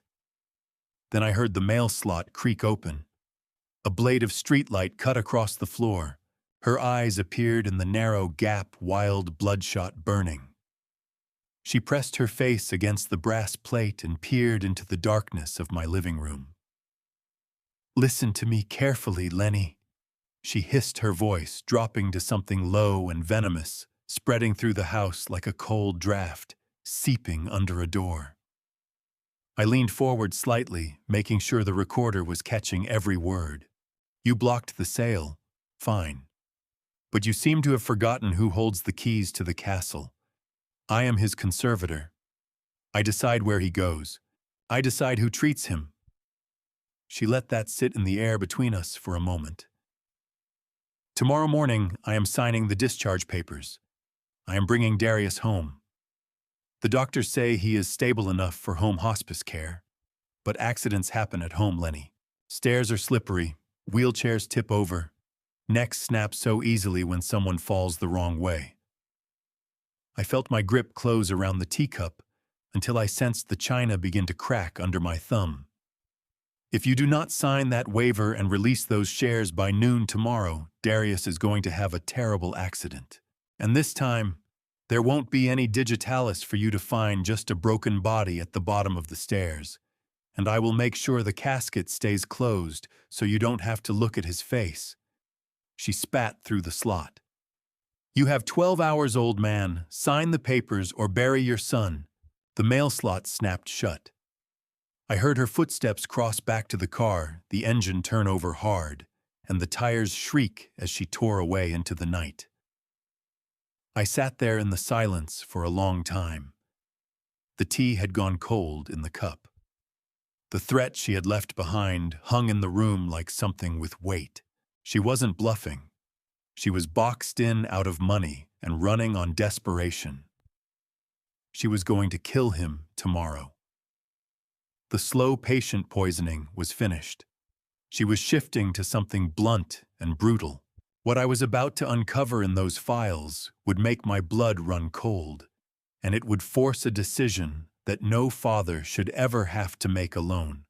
Before I get to that moment, tell me this: if someone you trusted completely was quietly working to destroy everything your child had built, would you go to the authorities first or handle it yourself?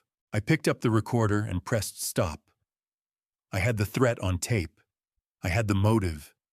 I had the means. But the police would burn hours processing this. They would need a warrant. They would need to bring her in for questioning.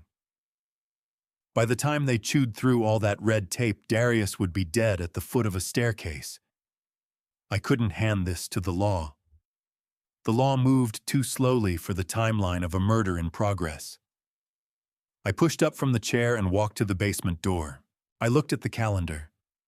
The gala was 2 days out. She wanted to be the centerpiece. She wanted to perform the role of grieving wife one final time before she collected and ran. She wouldn't move on him before the gala, not if she still believed she could get the money some other way. But she had just stood at my mail slot and told me her patience was finished, unless I gave her a reason to hold off. Unless I could convince her that she could have everything: the money, the spotlight, the clean escape, if she just kept him breathing for 48 more hours. I needed to set the trap. I needed her to believe one more time that she had me beat. I pulled out my phone and called Harlow. "Wake up, Harlow," I said. "Draft the papers. Tell her I am ready to sign. Tell her I surrender, but tell her I will only hand over the stock transfer at the gala publicly, as a symbolic passing of the torch." "Lenny, have you lost your mind?" Harlow asked, his voice thick with sleep. "No," I said, moving down the stairs into the lab, my eyes already scanning the rows of chemical reagents on the shelf. "I am buying time. She wants a show. I will give her one. But first I need to pay a visit to the hospital." I grabbed my kit bag. I wasn't going as a father this time. I was going as a ghost. I swapped my dignity for a blue polyester jumpsuit and a wheeled mop bucket. The uniform was 2 sizes too large and carried the smell of industrial bleach and someone else's long shift. But it was the most effective camouflage in existence. People do not look at the janitor. They look right past him. They register the wet floor sign, the gray cart, the trash bag, but the man behind it is invisible. I pulled the paper mask up over my face, tugged the cap low, and pushed the cart through the service entrance of St. Luke's Medical Center. My ID badge was a forgery Tyson had printed an hour ago, laminated and clipped to my chest. It said my name was Earl. I moved through the corridors with the slow, deliberate shuffle of a man paid by the hour while my mind was running at full speed. Serena had moved Darius to the VIP wing on the top floor. It sounded like a privilege. I knew what it actually was: a tower. Isolation. She had posted private security at the elevators and put a private nurse inside his room. She wanted to control who came near him, who spoke to him, and most critically, what went into his veins. I reached the elevator bank. The security guard posted there was a young man far more engaged with his phone than his post. He glanced at my badge. "Service." He grunted, jerking his chin toward the freight elevator. I gave a nod, said nothing, and rolled my cart in. The doors shut, and the silence that followed felt thick. I checked my pocket. I was carrying a vial of saline solution I had prepared in the basement, labeled to match exactly the sedative Serena's nurse was administering. I had a tablet loaded with the footage Tyson had pulled from the cloud. And I had a knife. I prayed I would not need the knife. The elevator chimed on the 12th floor. The VIP wing was hushed, carpeted in deep beige that swallowed the squeak of my cartwheels. I kept my head down, working the mop across the already immaculate floor in slow arcs as I edged toward room 1204. The door stood open a crack. From inside came the steady rhythm of the cardiac monitor. I nudged the door open with the back of the mop. The room was large and filled with flowers that smelled more like a funeral parlor than a recovery suite. Darius lay in the bed, paler and thinner than I had ever seen him. He was not really sleeping, just submerged under a heavy chemical weight. The private nurse sat in the armchair by the window. She was not checking his vitals. She was not adjusting his pillows. She was scrolling her phone back to the patient, laughing quietly at something on the screen. I made a show of wringing out the mop. "Housekeeping," I said, dropping my voice to sound worn out and unremarkable. "Just emptying the trash." She didn't turn around. "Make it quick," she said, clipped and dismissive.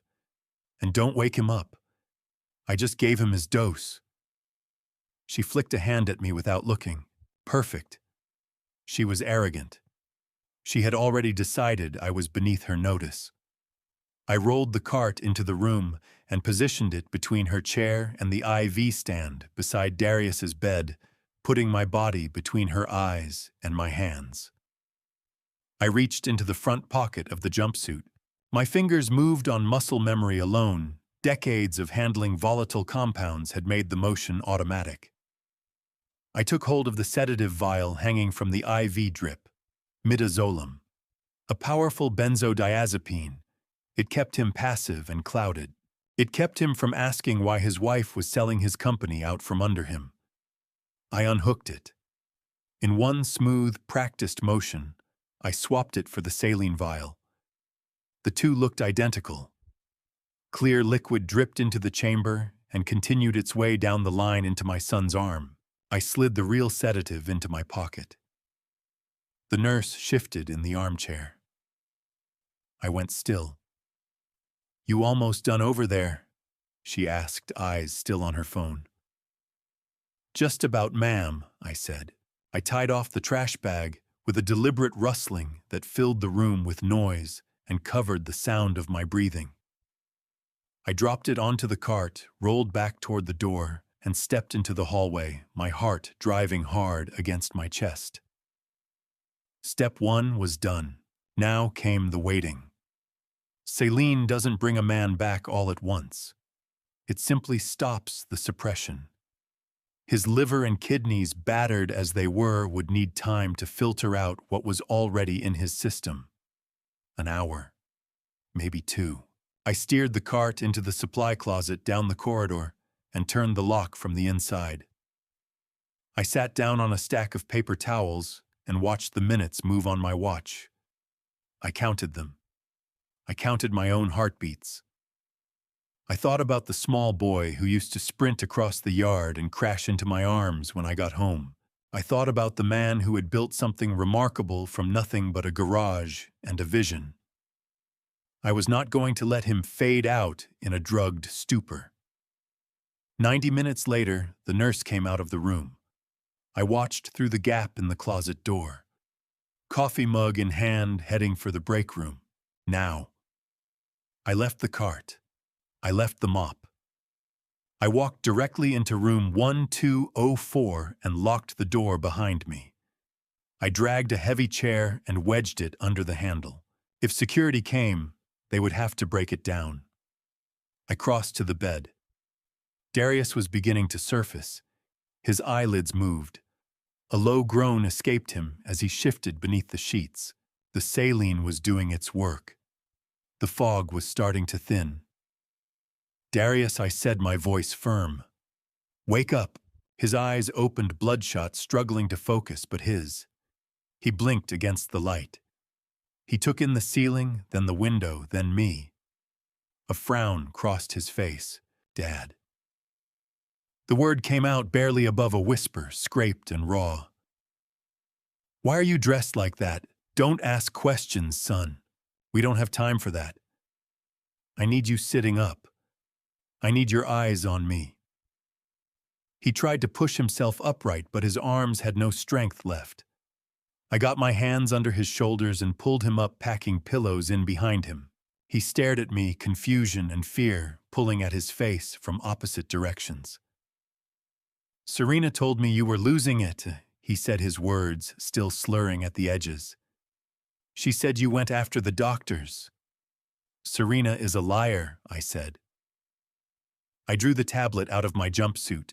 "I did not come here to argue about that, Darius. I did not come here to say I told you so. I came here to show you the monster you have been sharing a bed with." I set the tablet in his lap and pressed play.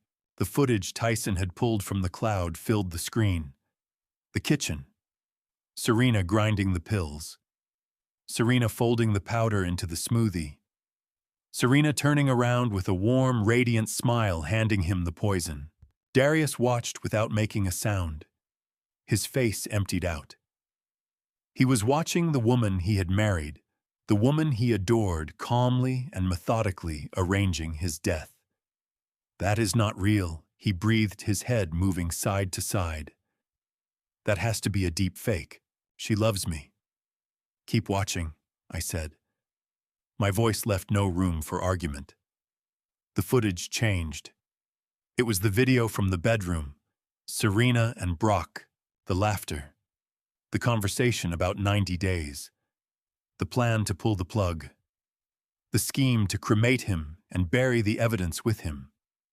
Darius's hands began to tremble. The tablet shook against his knees. He watched his wife put her lips on another man in his own bed. He heard her dismiss him as a vegetable. He heard her laugh about burning through his money. Then I played the audio from the night before. Serena's voice slithering through my mail slot.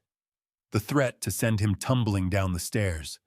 The promise to finish him by noon that very day if I didn't put my name on those papers. Darius didn't scream. He didn't raise his voice. He simply went still. He sat there locked in place as the truth of what his life had become collapsed over him like a burning roof. The love story he believed he was living had always been a horror film. The woman squeezing his hand had been hiding a blade the whole time. He lifted his eyes to mine. Tears pooled and spilled freely down his face. His mouth opened, reaching for words, for an explanation. For some reason, it couldn't be real, but nothing came out. He was broken. He was a man who had just understood he'd been marked for death. I took the tablet from him. I cupped his face in both hands and made him hold my gaze. "Don't cry," I told him, my voice hard. "Not right now. That comes later. The grief comes later. Right now, you are a soldier in a war that started without your knowledge." He pulled in a ragged breath, his chest lurching. "Dad," he forced out. "She is going to kill me." "She tried," I said, cutting him off. "She failed, because you are a Caldwell, and Caldwells don't go down easily." I reached into my pocket and drew out the legal document Harlow had drafted. It was the waiver Serena had been demanding. The surrender document. "She believes she has already won," I told him. "She thinks I'm going to put my signature on this and hand over everything. She thinks you're a helpless vegetable who's going to have a tragic accident on the stairs tomorrow." Darius dragged the back of his hand across his face. His eyes were red, but the fog was gone. A hot, hard spark of fury lit up somewhere behind them. "What's the move?" he asked. "We give her exactly what she's asking for," I said. "We hand her the victory. She wants to be the star of Friday's gala. We are going to let her have it. You are going to play your part, Darius. You're going to be the frail, incapacitated husband.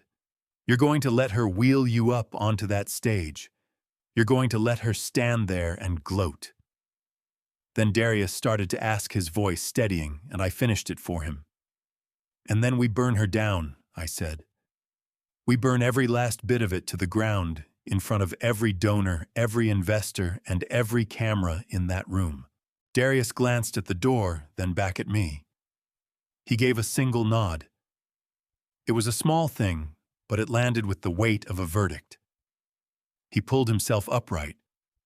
He drew a slow, deep breath, one that smelled not of antiseptic, but of something harder, something like resolve. Get me water," he said. "Real water, and walk me through the plan." For the next 10 minutes, we mapped out the choreography of his comeback. I briefed him on the police. I walked him through the toxicology results. I laid out every piece of the trap we had constructed. He took it all in, drinking down the details, his mind sharpening with each passing second. He was no longer the victim lying in that bed. He was the CEO again. He was running the numbers on risk and return. Someone tried the handle on the door. It rattled hard. "Mr. Caldwell," came the nurse's voice through the wood. "Open this door. Security." I looked at Darius. Time was up. "I need to go," I said. "You have to go back to sleep. You have to make it convincing. If she has any reason to think you're lucid, she will not wait until tomorrow. You understand me?" "I understand," Darius said. He eased himself back down and adjusted the pillows. His eyes closed, his face going slack, every muscle releasing into a perfect imitation of the coma he'd just crawled out of. I moved the chair back. I unlocked the door. But before I pulled it open, Darius spoke one more time, eyes still shut. "Dad." "Yes, son. Thank you for not letting go of me even when I couldn't see straight." I swallowed hard against the knot in my throat. "I am your shield, Darius. The shield takes the damage so the man behind it doesn't have to." I opened the door. The nurse was standing there, seething, a security guard planted at her shoulder. I didn't wait for anyone to grab me. I raised both hands. "I'm on my way out," I said. "I just needed to say goodbye to my boy." I walked past them, chin up.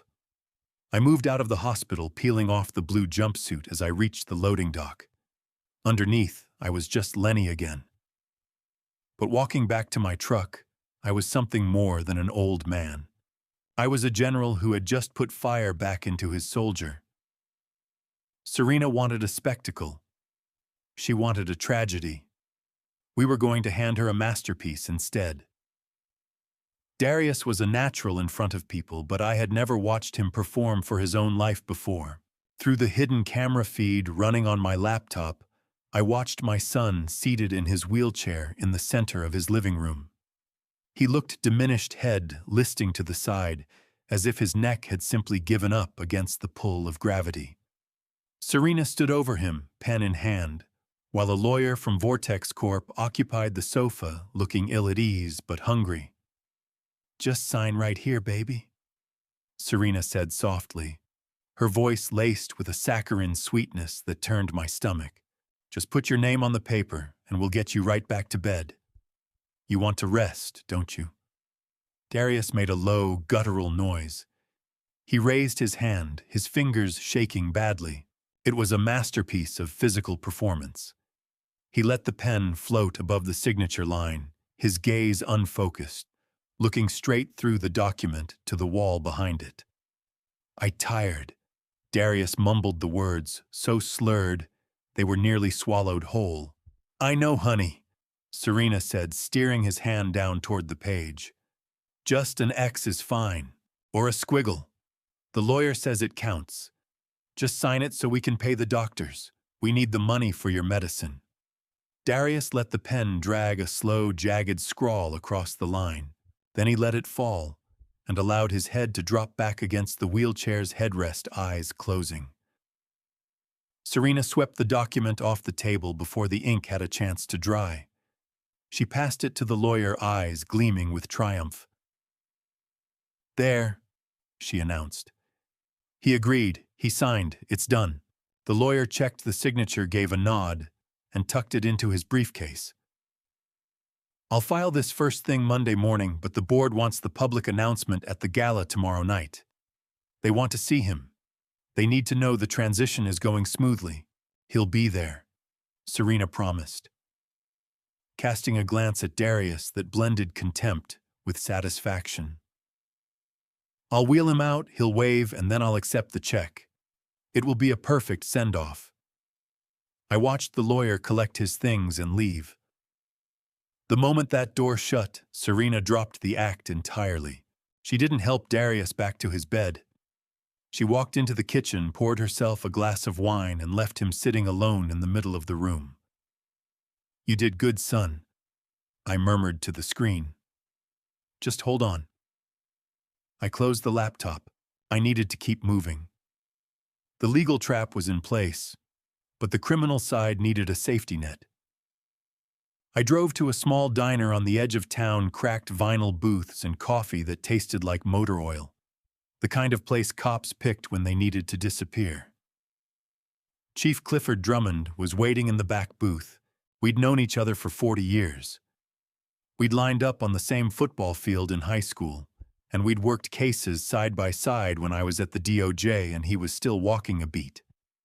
He looked worn down, the creases around his eyes carved deep, but the moment he spotted me, he sat up straight. "Lenny?" he said, voice low. "You look like hell." "I feel like hell, Clifford," I said, sliding into the booth across from him. I set a thick manila envelope on the table between us. Inside were the toxicology reports from my lab, the chain of custody records for the salt and herbs, and a flash drive holding every piece of video Tyson had pulled from the cloud. "What am I looking at?" Clifford asked. "Evidence," I said. "Attempted murder, conspiracy to commit fraud, elder abuse, and if we don't move fast, first-degree murder." Clifford opened the envelope and ran his eyes over the mass spectrometry results. His brows climbed. "Arsenic digitalis, Lenny. This isn't small. This is not some domestic dispute." "She is killing him, Clifford," I said, leaning across the table. "She's been feeding him poison for months, and she intends to close the book on him tomorrow night at the charity gala." Clifford looked at the flash drive. "Is this what I'm thinking it is?" "Video of her grinding the pills," I said. "Audio of her planning the cremation. It's all on there." Clifford brought his hand down hard on the table. "Then why are we sitting here eating pie?" "Let's go pick her up. I can have a SWAT team at her door in 20 minutes. "No," I said, catching his wrist. "If you take her in right now, she lawyers up. She claims the videos are deep fakes. She says the salt was tampered with by a deranged father-in-law who broke into her home. She walks on bail, and Darius spends the next 5 years tied up in court while his company crumbles." "So what's the play?" Clifford asked, frustration bleeding into his voice. "I want to catch her in the act," I said. "I want her reaching for the knife in front of 500 witnesses.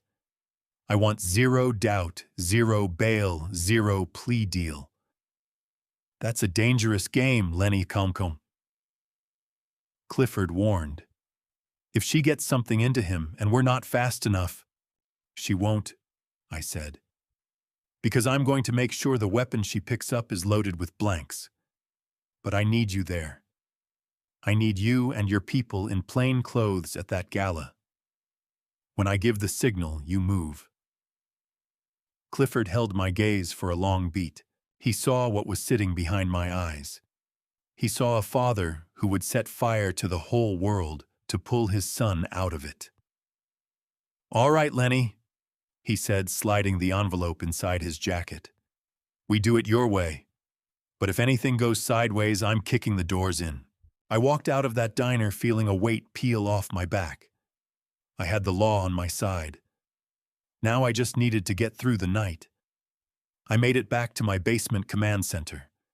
Tyson was already there, fingers hammering the keyboard. The monitors showed the inside of Darius's house. Night had fallen. Serena and Brock were in the living room. They weren't popping bottles. They were at each other's throats. "He's too alert," Brock was saying, wearing a groove in the floor. "Did you see his eyes when he signed that document? He was following the pen. He wasn't staring at nothing. He is brain damaged." Serena insisted, though her voice carried more hope than certainty. The doctor said the hypoxia was severe. Doctors don't know everything, Brock snapped. If he gets up on that stage tomorrow and decides to open his mouth, if he strings together one sentence that makes sense, the deal collapses. Vortex pulls out, and we're both looking at fraud charges. Serena chewed her lip. She stared at Darius's closed bedroom door. You're right, she whispered. We can't afford the risk.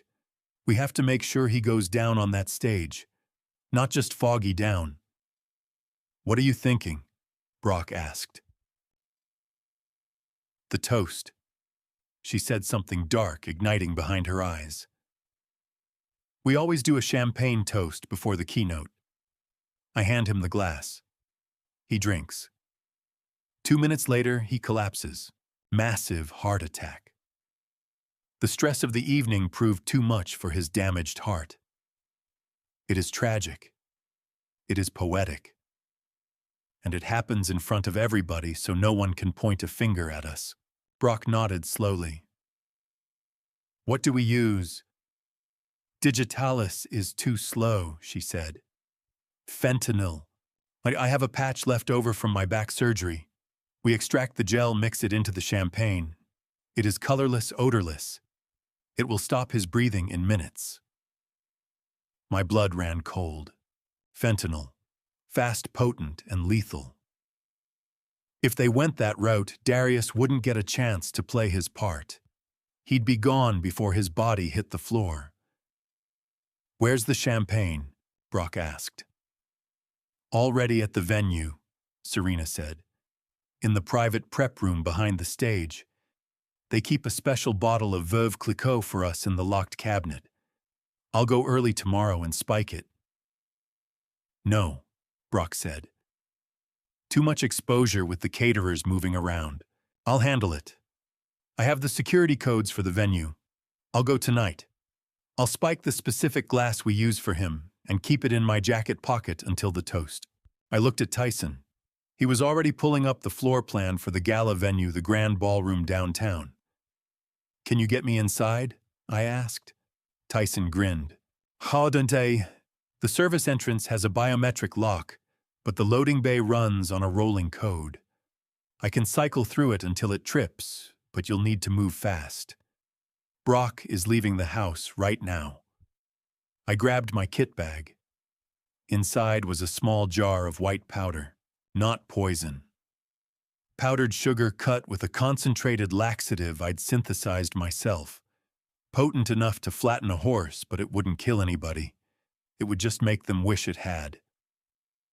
I drove to the venue and parked in the alley. Tyson was in my ear through a Bluetooth earpiece. Okay, Mr. Lenny, Tyson murmured. Brock is 10 minutes out. I'm cycling the door code now. The heavy steel door of the loading bay shuddered and started climbing. I ducked under it before it had fully opened. The venue was dark inside, reeking of floor polish and wilting flowers. I moved through the corridors by the thin beam of a small flashlight. Backstage left, Tyson guided me. There's a green room with a star on the door. That's the VIP holding area. I found it. Unlocked. Inside sat a small wet bar. On the counter rested a silver tray holding 3 crystal flutes. But that wasn't what I'd come for. Serena had said Brock would keep the glass on him.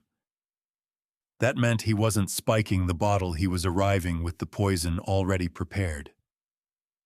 Wait, I thought. Brock said he'd come here tonight, but he also said he'd keep the glass in his jacket. So either he was coming to mix the dose, seal it, and carry it out, or he planned to leave it here for tomorrow. A sound came from the loading dock. Heavy footsteps. He's here, Tyson hissed. I'll get out of sight. I scanned the room. The only cover was behind the thick velvet drapes lining the walls. I slipped between the fabric and the cold cinder block and held myself still. The door swung open. Brock stepped in, dressed head to toe in black, like a discount cat burglar. He fished a small vial from his pocket along with a syringe. He crossed to the wet bar. He took a bottle of water from the mini fridge, uncapped the vial, drew liquid into the syringe, and pressed it through the seal of the bottle. He shook it once. He wasn't after the champagne after all. He was spiking Darius's water. The water Darius would drink right before walking out on that stage. Brock set the bottle down on the coaster marked Mr. Caldwell.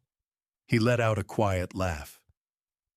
"Sleep tight, buddy," he whispered. Then he turned for the door. Passing the curtains, he stopped cold. He sniffed the air. I didn't breathe. I hadn't worn cologne, but I carried the smell of old truck and cold sweat. Brock reached out. His fingers grazed the velvet curtain inches from my face. "Hello," he said quietly. Tyson, I thought. Do something, now. And then every light in the hallway stuttered, and a deafening alarm tore through the building. Fire alarm. Tyson had reached into the venue's safety system and pulled the trigger. Brock flinched hard. "Damn it," he muttered, then bolted from the room before the fire department could show up. I stepped out from the curtain on unsteady legs.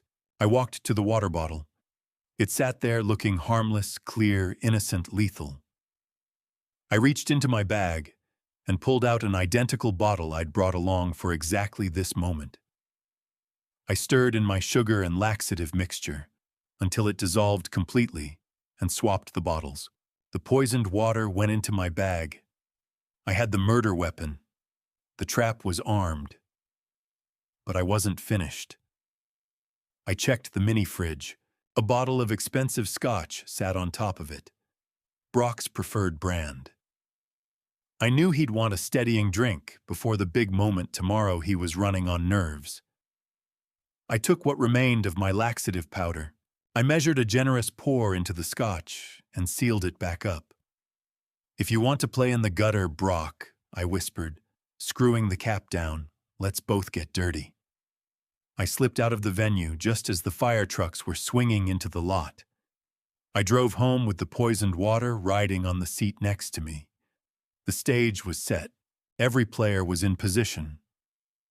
Tomorrow my son was going to die on that stage, and then he was going to rise up and bring the whole ceiling crashing down on their heads. The grand ballroom of the Marriott Marquis Houston was a glittering ocean of black ties and diamond necklaces, a monument to corporate excess dressed up in chandeliers. I kept to the shadows of the velvet-draped entryway, a ghost at the party thrown to celebrate his son's destruction. The air carried expensive perfume lilies and the cold, metallic bite of betrayal. Serena had surpassed herself. She was poured into a blood-red gown that hugged every curve like a second skin, the fabric catching the stage lights and throwing them back as shimmer. She looked like a queen, or more precisely, an executioner who had taken the time to dress for the ceremony. She stood at center stage, soaking up the applause of the city's elite, the board members, and the Vortex Corp vultures lurking at the edges, waiting to strip my son's life's work down to the bone. And there was Darius, my son, the man who had run triathlons, the man who had built a billion-dollar company starting from a laptop in a garage. He sat slumped in a wheelchair beside her head, tilted to one side, hands lying open and still in his lap. He looked hollowed out, diminished. To the 500 people packed into that room, he was a tragedy, a brilliant mind burned out before its time. To me, he was delivering the performance of his life. Standing directly behind him, arms folded, was Brock. He'd been squeezed into a tuxedo that was pulling at the shoulders, looking less like security and more like a street enforcer stuffed into a rental. He swept the crowd through dark sunglasses indoors in a dimmed ballroom. He was sweating. I could make out the gleam on his shaved head even across the room. He was wound tight. He understood that tonight was the end of the line. I straightened the cuffs of my own tuxedo. Not a rental. It was a bespoke suit I'd had made 30 years ago, for a state dinner at the White House kept wrapped in a garment bag through a life I thought I'd long since walked away from. It hung a little looser now, but it still carried weight. I checked my pocket. The flash drive was there. The projector remote was there. Through my earpiece, Tyson's voice came through. "We are live, Mr. Lenny. I have control of the AV system. The mic is hot whenever you say the word." "Not yet," I breathed. "Let them drink."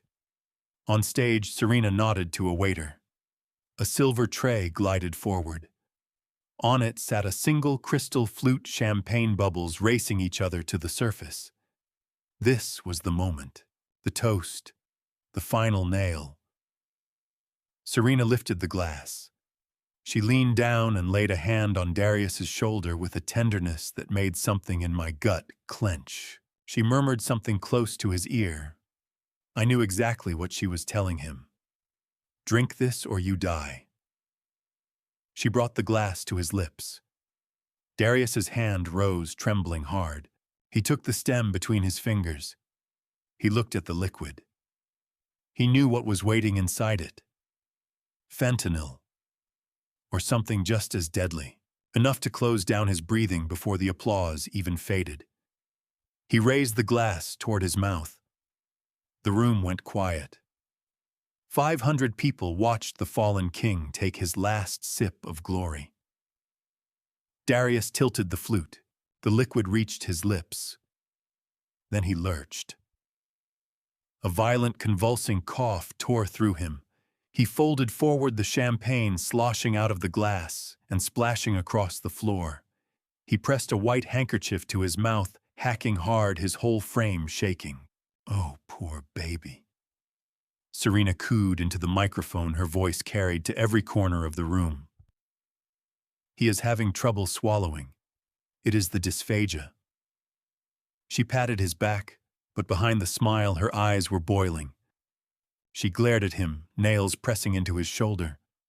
Darius pulled the handkerchief from his mouth and crumpled it tight inside his fist. He hadn't swallowed a single drop. It had all gone into the linen. He sank back into the wheelchair, letting his head fall, playing the part of the exhausted invalid without a crack in the mask. Serena turned a forced smile on the crowd. "We will give him just a moment to rest before the signing." She cut her eyes toward Brock and tilted her head toward the wings. She was telling him to get the backup ready, or maybe just telling him to hold it together. Brock looked rattled. He needed something to steady his nerves. I watched him retreat into the shadow of the curtain, hand moving toward his jacket. But he didn't produce a flask. He crossed instead to the small VIP table set up at the edge of the stage for the family. There was a bottle of scotch sitting there. Glenfiddich 18. His brand.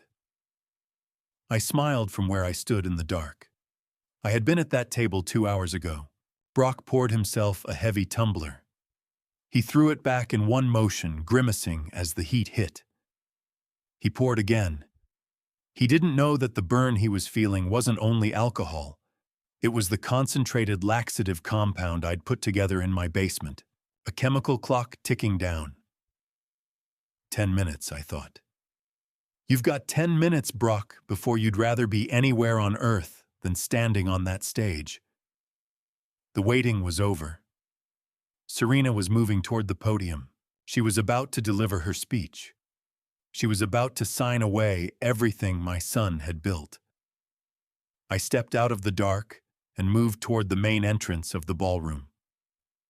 2 large security men in black suits planted themselves in my path, shoulder to shoulder. They looked at the white hair, the cane, and they saw a confused old man who drifted in from somewhere he didn't belong, invitation only. "Sir," said the one on my left, crossing his arms across his chest. I didn't break stride. I didn't slow by half a step. I reached into the inside breast pocket of my tuxedo, both guards' stiffened hands drifting toward their earpieces. I didn't produce a weapon. What I produced was a heavy card made of brushed titanium. It had the NovaCure logo etched cleanly into the face, and beneath it, 3 words, Founding Shareholder Class A. I held it up where the light could catch it. The metal caught the glow. The guard looked at the card. Then he looked at me. His eyes went wide. He recognized the clearance level. This wasn't a VIP pass. This was the deed to the building. I am not a guest son, I said, voice low and hard as poured concrete. I am the reason you have a paycheck. Step aside. He held for a fraction of a second, then stepped back and unclipped the velvet rope. My apologies, sir. We didn't know. Nobody knows, I said as I passed him. That is the point. I walked into the ballroom. The lights were pulled low, all of it aimed at the stage. Serena stood in the spotlight looking like a diamond set in blood. Thank you all for being here. Her voice trembled with finely calibrated emotion. This has been the hardest year of my life. Watching my husband, my soulmate, slip away has been a grief I wouldn't wish on another soul. I moved down the center aisle. My cane struck the hardwood in a steady beat. Click, click, click. But even in the darkness, she went on. We have to find the light. Darius built this company to save lives, and though he can no longer lead it forward, he wants his work to go on. That is why, with a heavy heart, we have chosen to partner with Vortex Corp. A current of murmurs moved through the crowd. This was it. The surrender. I kept walking. Heads began to turn. They saw a tall black man in a tuxedo moving with the certainty of a freight train. They saw my face. It wasn't the face of a guest. It was the face of a judge walking into the courtroom for sentencing. Serena caught the shift in the audience. She squinted into the stage light, trying to see past the glare. When she found me, her words fell apart. She stopped in the middle of a sentence. Her mouth parted slightly. She looked at me the way you look at something that isn't supposed to be alive. I reached the stairs at the side of the stage. Brock saw me too. He moved to cut me off, and then he bent, double arms wrapped around his midsection. His face went the color of old wax. The Glenfiddich was doing its work. He let out a low, wretched groan and lurched backward, grabbing the curtain to keep from going down. I climbed the stairs. My shoes on the stage floor rang through the PA system. Serena backed against the podium, gripping its edges like it was the last solid thing in the world. "What are you doing here?" she hissed, forgetting entirely about the open microphone. "You are supposed to be gone. You have a restraining order." I walked past her. I went straight to Darius. I put my hand on his shoulder. He looked up. He didn't break character, but the fire was right there behind his eyes. He was ready. I turned to face the podium. Serena moved to block me, but I stepped into her space and looked down at her. "Excuse me, my dear," I said, my voice carrying clean to the back wall without the microphone's help. "But I believe you are standing at my podium." I reached out and lifted the microphone from her hand. She was too blindsided to fight it. She stood frozen, undone by the sheer nerve of it. I looked out at the room, investors, board members, press, all of them staring back. "Good evening," I said. "My name is Leonard Caldwell. Most of you know me as the old man who drives a truck and brings his son lunch. But some of you, the ones who read the fine print, know me as the founding shareholder of this company." A sharp intake of breath moved through the room. Cameras began to flash. I apologize for interrupting this touching performance. I continued, gesturing toward Serena. But before my son surrenders everything he built, and before my daughter-in-law collects her $10 million payout, I wanted to give her a parting gift.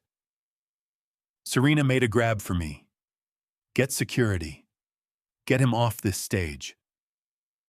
I stepped aside without effort. She lurched forward, her heels skating on the polished floor. "It is a retirement gift, Serena," I said into the mic. Because after tonight, you are going to be retired permanently. I pulled the projector remote from my pocket. You wanted a spectacle, Serena? I asked, my thumb resting on the button. You wanted every eye in the room on you. Well, smile. You are on camera. I pressed it. The enormous screen behind us, which had been holding the company logo, flickered and transformed. What came up was not a corporate slide. It was high-definition footage of a kitchen, and the horror that seized Serena's face was the first genuine thing she had shown the world in years. The image was massive and pitiless. It filled 20 feet of screen, washing the darkened ballroom in the cold blue light of surveillance video. The NovaCure logo disappeared, replaced by the time-stamped recording from Darius's kitchen. The room went deathly still, the kind of quiet that presses down on your chest. Serena stood locked in place near the podium, mouth parted, one hand still stretched toward the microphone I held. She stared up at her own image on the screen. The audio punched through the high-end speakers, crisp, undeniable. It was the sound of a mortar and pestle working against stone, a slow, rhythmic scraping that climbed to the vaulted ceiling and bounced back down. On screen, Serena moved through her kitchen in a silk robe, methodically grinding white pills. Her face was composed, focused, the face of a woman following a recipe, not assembling a murder weapon. The audience watched her tip the powder into the blender. They watched the pink smoothie froth and spin. They watched her turn toward the camera, toward my son, and deliver that warm, poisonous smile. Here you go, baby. Her voice boomed through the ballroom. Drink up. It is good for you. The collective gasp started at the front row and rolled backward through the crowd like a wave. But I wasn't finished. I hit the remote again. The scene cut. Now it was the bedroom. Grainy footage, but unmistakable. Serena and Brock together in the bed, laughing. The audio was sharper this time. He is a vegetable. Serena's voice sneered from the speakers. We keep him alive for 90 days, get the power of attorney, and then pull the plug. The Vortex Corp investors, who had been occupying the front row with self-satisfied smiles, now looked as though they might be sick. They were grasping the fact that the company they were purchasing was the centerpiece of a homicide investigation. I watched one of them hammering his phone, almost certainly telling his legal team to bury every document bearing Serena's signature. Then came the final clip, the audio from the night before. Serena's voice pushing through my mail slot. If you do not sign that waiver, Darius is going to have a terrible accident. Just a broken body at the bottom of the stairs. The brutality of it was total. There was nothing missing from the context. There was no room for ambiguity. It was a confession broadcast in high definition to the very people whose opinion she had spent years carefully cultivating. I looked at Serena. Every trace of color had drained from her face. She looked like a sculpture carved from ash. She turned toward the crowd, her hands shaking, her eyes wide and hunted. She saw the revulsion written across their faces. She saw the judgment. The immaculate image she had constructed, the grieving, capable wife, had been reduced to cinders in under 60 seconds. The silence cracked. It broke apart into a storm of voices. People were on their feet, pointing, shouting. Someone near the back yelled, "Murderer!" The word hung in the air like smoke, sharp and accusing. The board members stood looking at one another in barely contained panic. This had crossed well beyond scandal. This was a corporate death sentence. The stock price was likely in freefall in after-hours trading as the footage hit social media. Phones were up everywhere, recording the screen recording.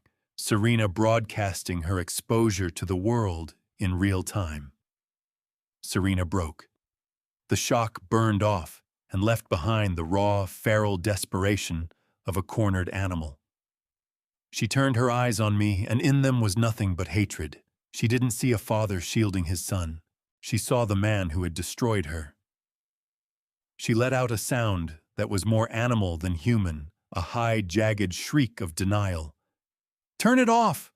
she screamed, lunging toward the AV console at the edge of the stage. "That is not real. That is a lie." She seized the podium and shook it hard. "Listen to me," she cried, her voice fracturing. "This is a fake. It is a deep fake. He fabricated it.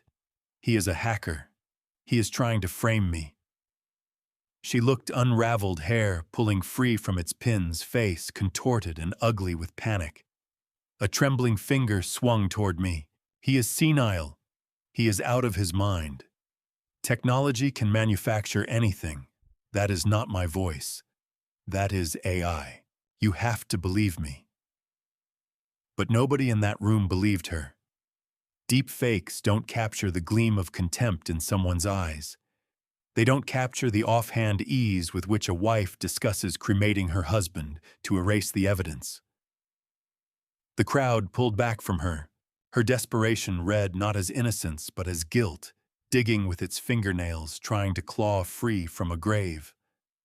"Turn it off!" she screamed again, charging toward me. "Give me the remote, hand it over now!" She was fast. She closed the gap between the podium and where I stood in 3 strides, hands clawed, reaching for my face. She wanted blood. She wanted to silence the instrument of her undoing. I didn't flinch. I didn't retreat a single inch. I had claimed this stage, and I held my ground on it. As she reached for me, I didn't wrestle with her. I used her own momentum to finish her. I pivoted on my heel, brought my arm up in a clean, sharp block, a technique I had drilled 40 years ago during self-defense training at the academy, caught her wrist, redirected her force, and sent her back. It wasn't a brawl. It was a correction. She staggered her heels, giving way on the polished wood, and went down hard on her hip. She looked up at me, stunned, that the old man she had spent months bullying was standing over her like a pillar of stone. I raised the microphone. My voice was even unhurried, the voice of a man who has spent his life in the company of facts and certainty. "You think I am just a senile old black man you can push aside." I said the words, traveling to every corner of the hall. "You think I spent my years sitting on a porch somewhere. You forgot to pull my file, Serena. I was identifying toxins and running down killers before you were anything more than a thought. I spent 30 years putting people far smarter than you behind bars. You didn't marry into a family of victims. You married into a family of survivors, and you chose the wrong father to go to war with." Serena scrambled backward across the stage floor, her eyes darting everywhere, searching for Brock, for anyone who could help. But Brock was gone, doubled over in the wings, retching. She was alone in the spotlight, illuminated by the evidence of her own crimes. Then something moved at the edge of my vision. Darius. He was rising. The crowd erupted in another gasp as the man in the wheelchair sat upright. He didn't strain. He didn't waver. He pressed his palms against the armrests and stood. He rose to his full-height tuxedo, sitting perfectly on his framed spine, straight as a rod. He reached into his pocket and brought out the white handkerchief, the one he had used to spit out the poisoned champagne. He considered it for a moment, then released it. It drifted to the floor, a white flag of surrender he refused to carry. Darius stepped forward. He looked down at his wife cowering on the stage floor. His face was a mask of cold, clean fury. He didn't look wounded. He looked resolved. He looked like a CEO who had just signed a termination letter. "Serena," he said. His voice was strong and unslurred, stripped of every performance she had imposed on him for days. It filled the room without any need for amplification. Serena looked up at him, a desperate flicker of hope crossing her face. "Darius, baby, tell them. Tell them I love you. Tell them this is all a mistake. Darius shook his head, a slow, deliberate movement. The curtain is down, Serena. The play is over. I saw the videos. I heard you selling my company. I heard you planning my funeral. He walked toward her, standing over her, the way she had stood over him in that hospital bed. You are fired. He said the words landing in the silence like the blow of an axe. You are fired from this company. You are fired from this marriage, and you are fired from my life. He turned his back on her and faced the crowd, faced me. Security, he called out. Please remove this intruder from the building and contact the police. I believe we have an attempted murder to report. The crowd dissolved into chaos, but I just stood there looking at my son, knowing we had already won. The cornered animal, however, wasn't finished. I caught Serena's hand moving toward the table where the fruit display sat. I saw the glint of silver, the knife. Panic is a volatile chemical compound. Heat it with exposure, pressurize it with inevitability, and it detonates. Serena didn't think. She acted on the raw, violent instinct of a predator with its leg caught in a trap. Her hand closed around a silver paring knife from the fruit display on the VIP table. It was a small blade, the kind meant for slicing lemons for cocktails, but in the hand of a desperate woman, it was enough to kill. She lunged. Not at me. She went for the leverage. She threw her arm around Darius's neck and hauled him backward. The blade pressed against the soft skin of his throat right above the jugular. Back off! She screamed, her voice tearing through the stunned silence of the ballroom. I will cut him. I swear to God, I will open him up right here. The crowd reacted as a single terrified organism surging backward, overturning chairs, sending champagne flutes crashing to the floor. The sound of shattering crystal rang out like gunshots. Darius went rigid in her grip. He didn't fight her. He understood that one wrong movement could turn a threat into a tragedy. He looked at me, eyes wide, sending a message without a word. Stay calm, Dad. I raised my hand slowly and held still. The security guards who had been charging the stage skidded to a stop, hands hovering over their holsters. They were useless in this position. A shot risked hitting Darius. The standoff was total. Serena was hyperventilating, her chest heaving against Darius's back, the knife trembling against his skin. A thin red line appeared at his throat, where the blade had broken through. She was losing command of her own hands. She was going to kill him by accident if she didn't do it on purpose first. You are not walking out of here, Serena, I said, keeping my voice low and measured.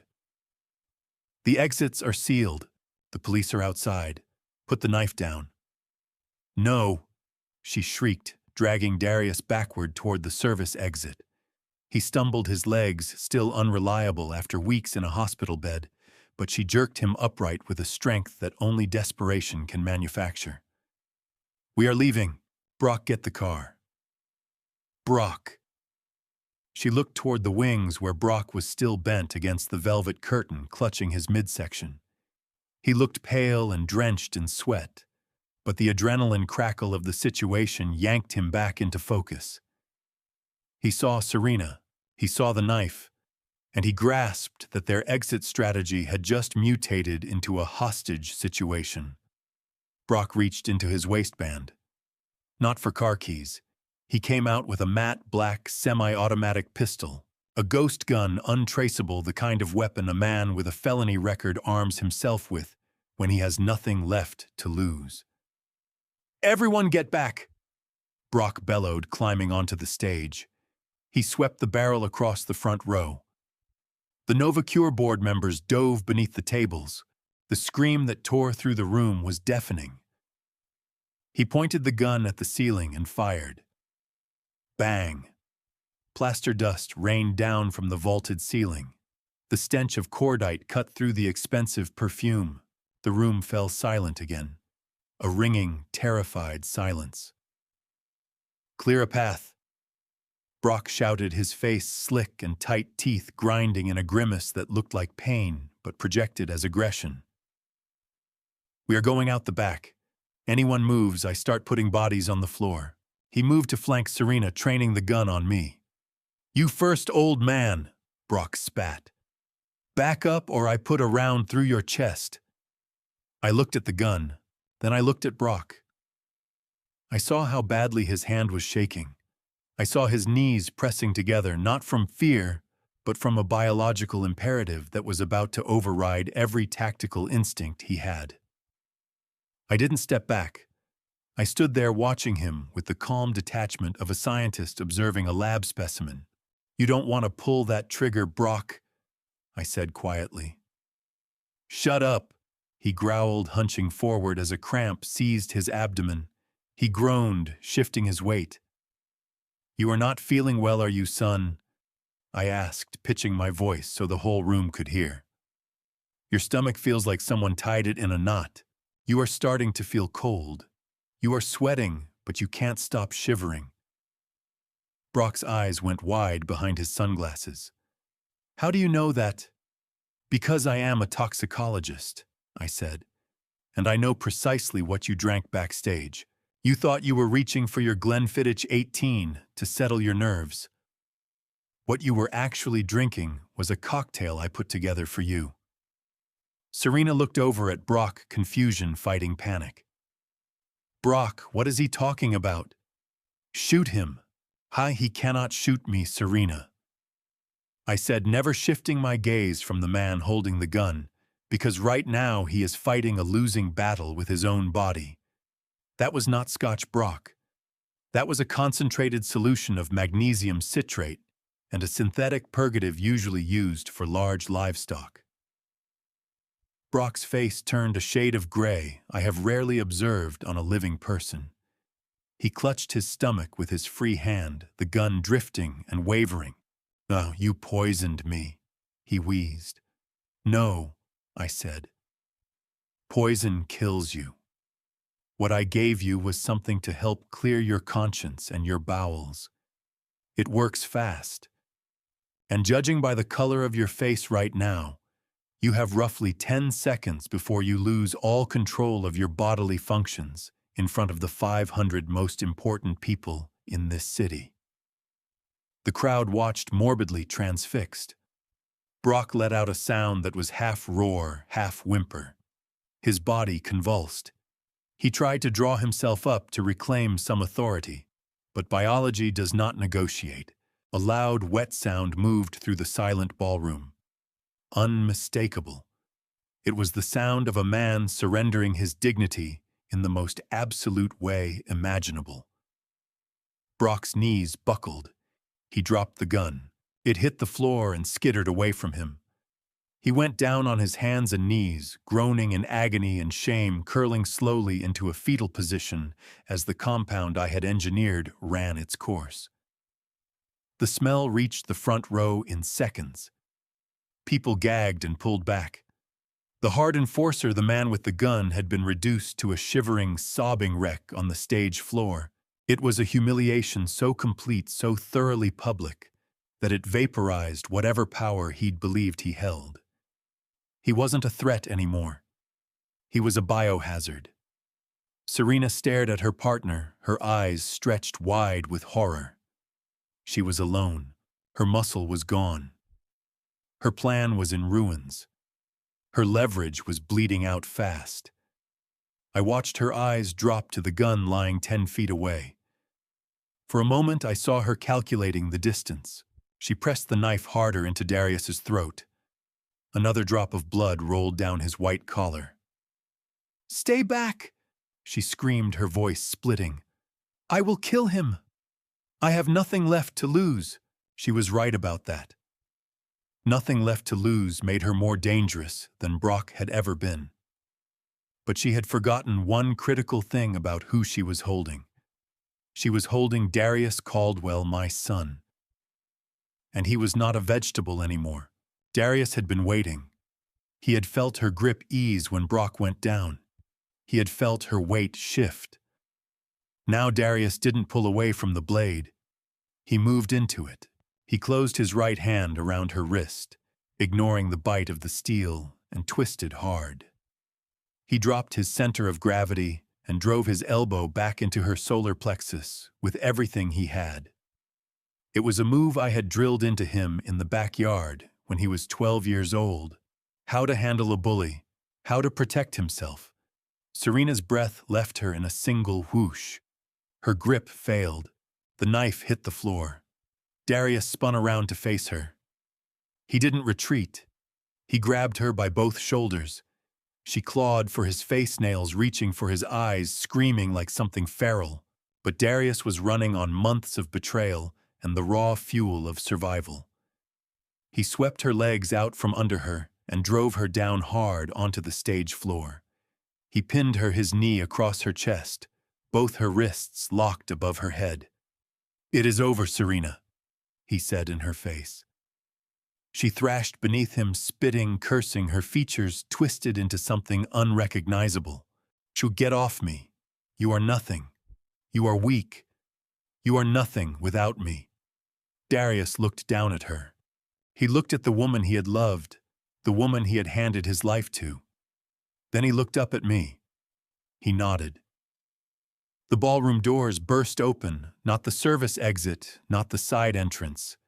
The main doors. Police. Drop the weapons. Chief Clifford Drummond led the charge, his badge catching the glare of the stage lights, a line of uniformed officers spreading out at his back. They swarmed the stage. They stepped over Brock's groaning, incapacitated body, kicking his gun aside. They moved on Darius and Serena. Darius rose to his feet with his hands raised, backing away from his wife. Two officers grabbed Serena and hauled her upright. She kicked and screamed, hurling obscenities that had the socialites in the audience pressing their hands over their ears. They snapped the handcuffs onto her wrists.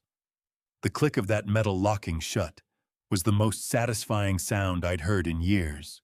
A second pair of officers moved toward Brock. They regarded him with open disgust, almost reluctant to touch him. They pulled him up and cuffed him while he sobbed. His pants had already destroyed his tough guy act, dissolved in a puddle of his own making. Clifford crossed the stage toward me. He glanced at Brock, then at the projector screen, where the evidence still hung frozen, then finally at me. "You certainly know how to throw a party, Lenny," he said, holstering his weapon. I straightened my tuxedo jacket. "I told you, Clifford. I just wanted to make sure there was no doubt." Clifford turned to his men. "Get them out of here and get a hazmat team in for the one on the floor." As they dragged Serena away, she locked eyes with me. There was no remorse in that stare. She already looked like she was calculating her next move, but it didn't matter. I had the evidence. I had the witnesses. And I had my son back. Darius walked over to me. He had a cut along his neck and a bruise blooming on his cheek, but he carried himself tall. He glanced at the crowd, which had begun breaking into a tentative, stunned applause. He ignored them. He hugged me. He held on hard, trembling, the adrenaline finally collapsing into exhaustion. "We did it, Dad," he whispered. "We did it, son," I said, rubbing his back. "Now let's go home. I think we've had enough excitement for one lifetime." But as we walked off that stage and left the chaos behind, I knew the night wasn't quite finished. There was one last loose end to pull. The money. Serena had been so locked onto the $10 million insurance policy that she'd never thought to check the accounts she believed she controlled. She didn't know that while she was playing checkers, I had been running three-dimensional chess against her finances, and checkmate was waiting for her at the police station. The interrogation room reeked of stale coffee and the sour sweat of desperation. I stood on the other side of the one-way mirror and watched Serena come apart. She wasn't the polished, ruthless socialite anymore. She was a cornered animal. She sat at the metal table, mascara tracking black rivulets down her cheeks, her hands cuffed to the bar. Across from her sat Chief Clifford Drummond, solid as a granite wall she was trying to talk her way through. It was Brock. Serena sobbed, her voice cracking into hysteria. He forced me into it. He told me he'd kill me if I didn't help him. He's a monster. He had a gun. You saw the gun. I was a prisoner in my own home. Clifford didn't blink. He just tapped his pen against the folder in front of him. A prisoner who stirred poison into her husband's smoothies every morning for 3 months. A prisoner who hired a forger to falsify medical records. He made me, she shrieked, slamming her cuffed hands on the table. He threatened Darius. He said he'd hurt him if I didn't go along. I was trying to protect my husband. I am the victim here. I'd heard enough lies. I shoved open the heavy steel door and stepped into the room. Serena froze. Her eyes jumped from Clifford to me. She sat up straighter, wiping her nose on her shoulder, grasping for whatever shred of composure remained, but it was gone. Save him. I said, my voice quiet and dangerous, letting the door fall shut behind me. You were saving him by selling his company to his competitors for pennies on the dollar. She glared at me, her lip curling. You don't know a thing, old man. You're just a sad, lonely retiree who broke the law to set me up. My attorneys will get this whole case tossed. Brock is the criminal. I am the wife. I dropped a thick folder onto the table. It landed with a heavy, condemning thud. Tyson's financial dossier. The paper trail of her greed. Victims don't open shell companies in the Cayman Islands, Serena, is what I said. She stared at the folder. Her confidence wavered. What is that? That is the money trail, I said. You thought you were clever using Bitcoin and shell corporations to siphon funds out of Novacure accounts. You thought disguising the transfers as consulting fees would slip past the auditors. But you forgot one thing. I've been tracking money laundering since the 80s, and I have a friend who can see straight through digital walls. I opened the folder and drew out a spreadsheet marked with red highlighter. $2 million, I read aloud. Transferred from Novacure's operating capital to a Cayman Islands account registered under BF Holdings. BF Serena Hollister. You didn't even bother to hide the initials. The color drained from her face.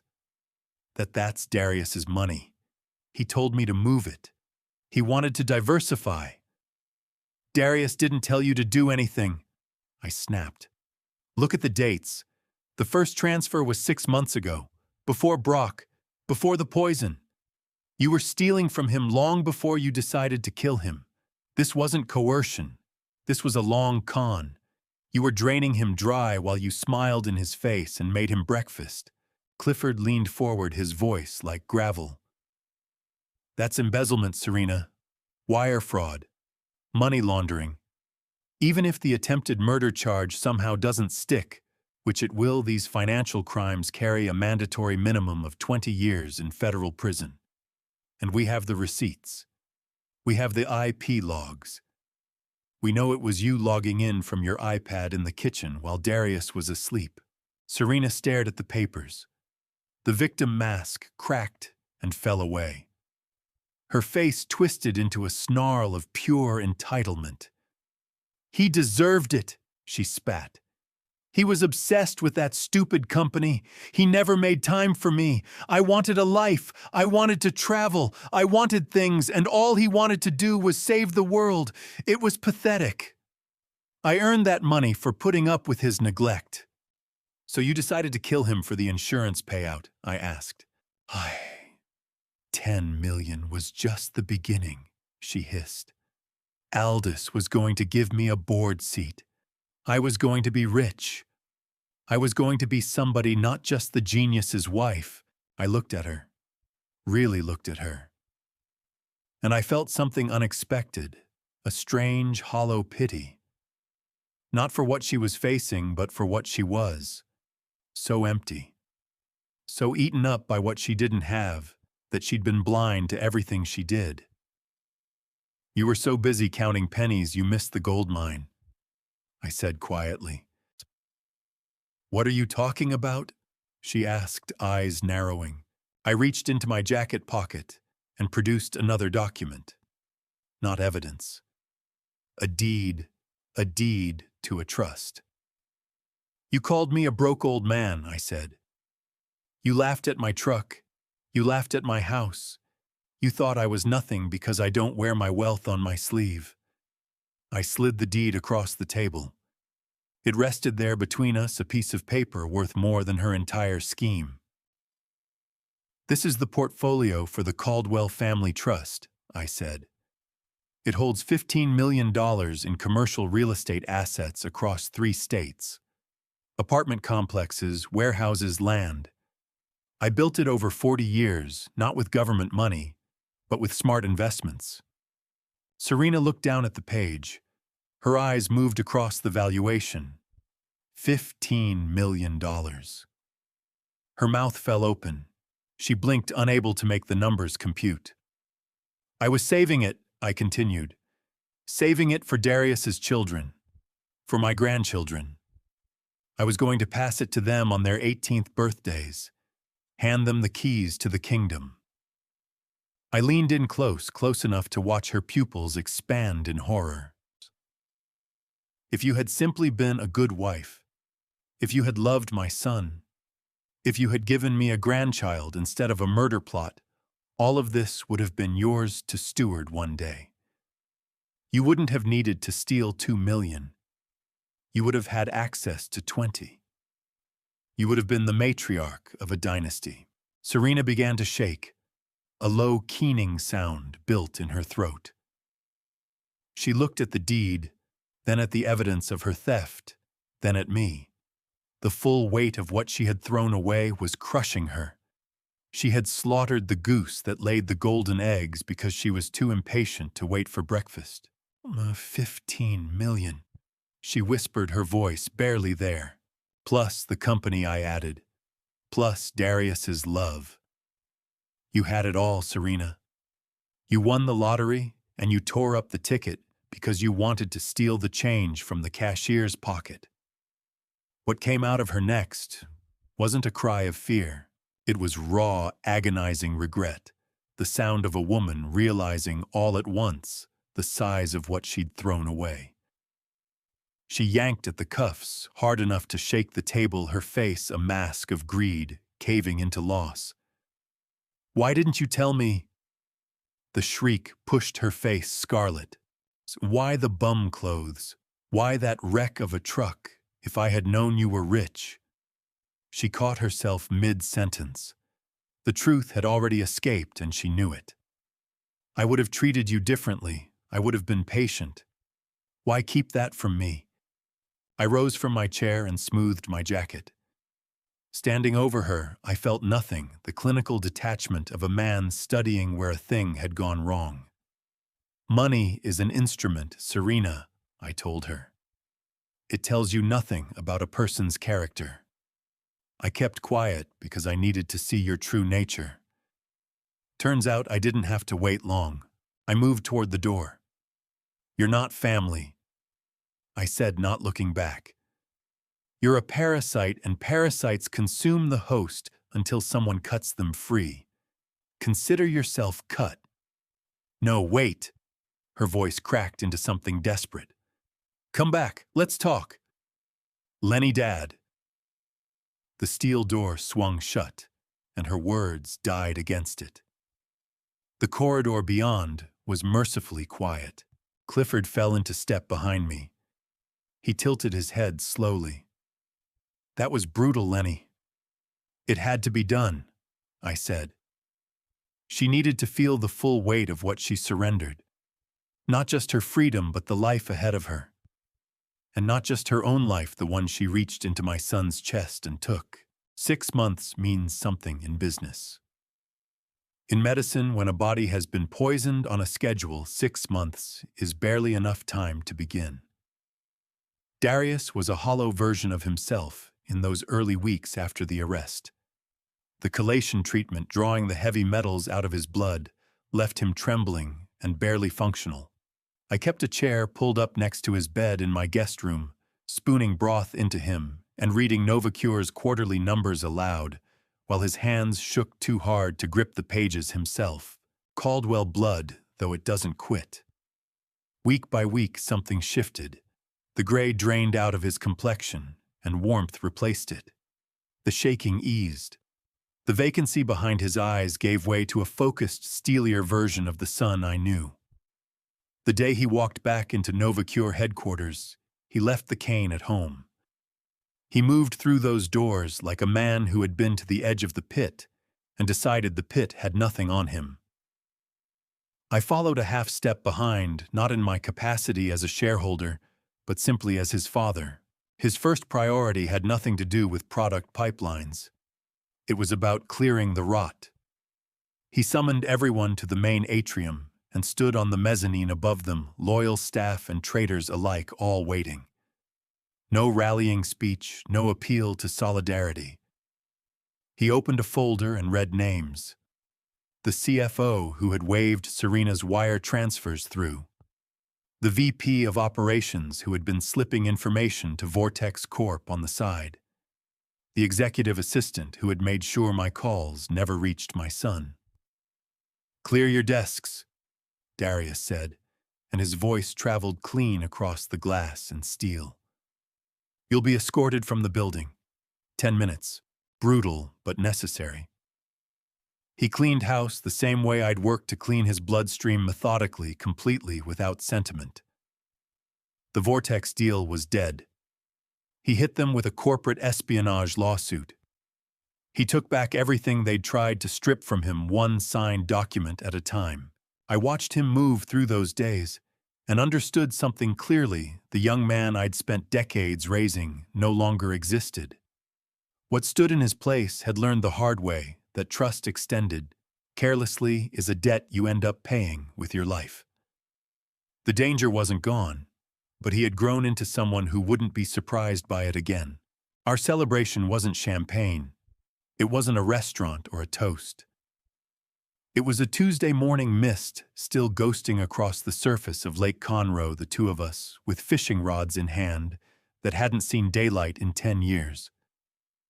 Serena had made her contempt for fishing perfectly clear, dirty, dull, the hobby of old men, she'd called it.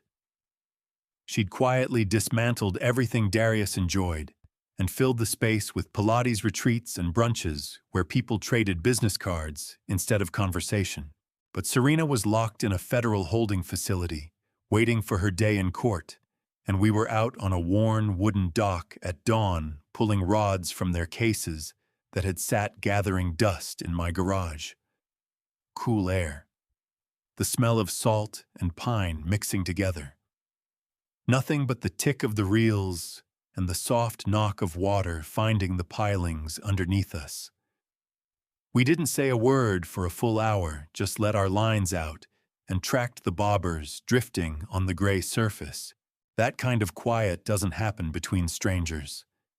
It only comes between two people who've seen each other at their worst, and neither one ran. From the corner of my eye, I kept watch on Darius. The rigid set his shoulders had carried for years had finally let go. His phone sat untouched. The stock market could do whatever it liked. He was somewhere else entirely, somewhere that had nothing to do with spreadsheets or boardrooms. He cranked in his line and examined the hook. A small silver fish thrashed against it. He worked it free with care and pitched it back into the water. She despised this, he murmured, drying his palms on his jeans. "I remember," I said. "She despised everything that made me who I am." He kept his gaze on the far bank. "She wasn't in love with me, Dad. She was in love with what I represented, the status, the doors I could open. To her, I was just a costume she wore."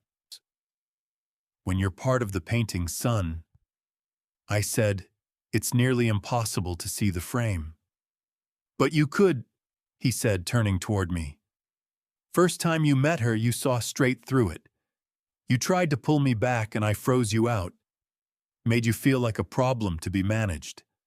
I even let her have you barred from my hospital room." He lowered the rod onto the dock planks and pressed both hands against his face. His whole frame shuddered. "I owe you more than I can say, Dad." The words came out strangled with shame. I was completely blind to what she was doing. She nearly put me in the ground, and the whole time I was treating you like the threat. I can't understand why you didn't just walk away. I set my own rod aside and closed the distance between us, wrapping an arm around him and drawing him in. He came apart against my shoulder, years of guilt and grief finally breaking loose, the kind that had been locked up since he first opened his eyes in that hospital room and began piecing together what had happened to him. "Do you hear me out, Darius?" I said, keeping my voice level. "You don't owe the world an apology for being a man who loved his wife and trusted her. That impulse isn't a flaw, it's the mark of someone decent. What she did with that trust belongs to her conscience, not yours." "But I pushed you away," he whispered. "That's what fathers are built for," I said. "I'm the shield. Think about what a shield actually does." He lifted his face and shook his head, rubbing his eyes. "It catches what's coming," I said. "It gets gouged, banged up, pounded flat. The metal screams under the impact. But that's the purpose of it, absorb the force, so the person standing behind it doesn't have to. A shield doesn't demand recognition for the dents. It doesn't need the soldier to say sorry. It holds its position." I gripped his shoulder firmly. Every insult, I took it. The restraining order, I wore it. I'd carry all of it again without a second thought, because here you are, breathing, alive, sitting beside me on this dock. That means the shield held when it needed to.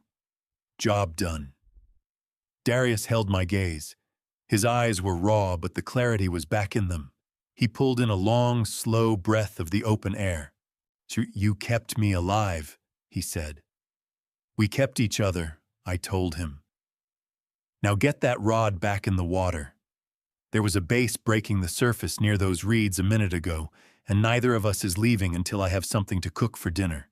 We sat there until the light dropped behind the tree line, and the sky went purple and gold above us. The fish weren't legendary, but they were enough. When we finally broke down the gear, Darius carried himself differently. Something had been set down that he wouldn't be picking back up. The haunted look was gone. He was stepping back into his own life. I drove him home. New house, he'd moved out of the glass fortress in Cinco Ranch Estates the week after the verdict. Too many bad memories embedded in those walls.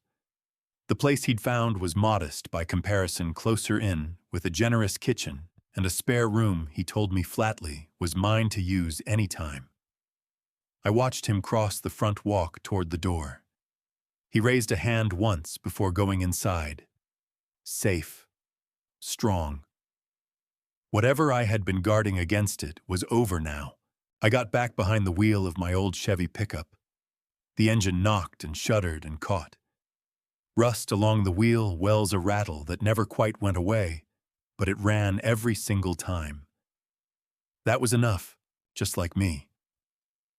I threaded through the city streets as the lights blinked on one by one in the gathering dusk.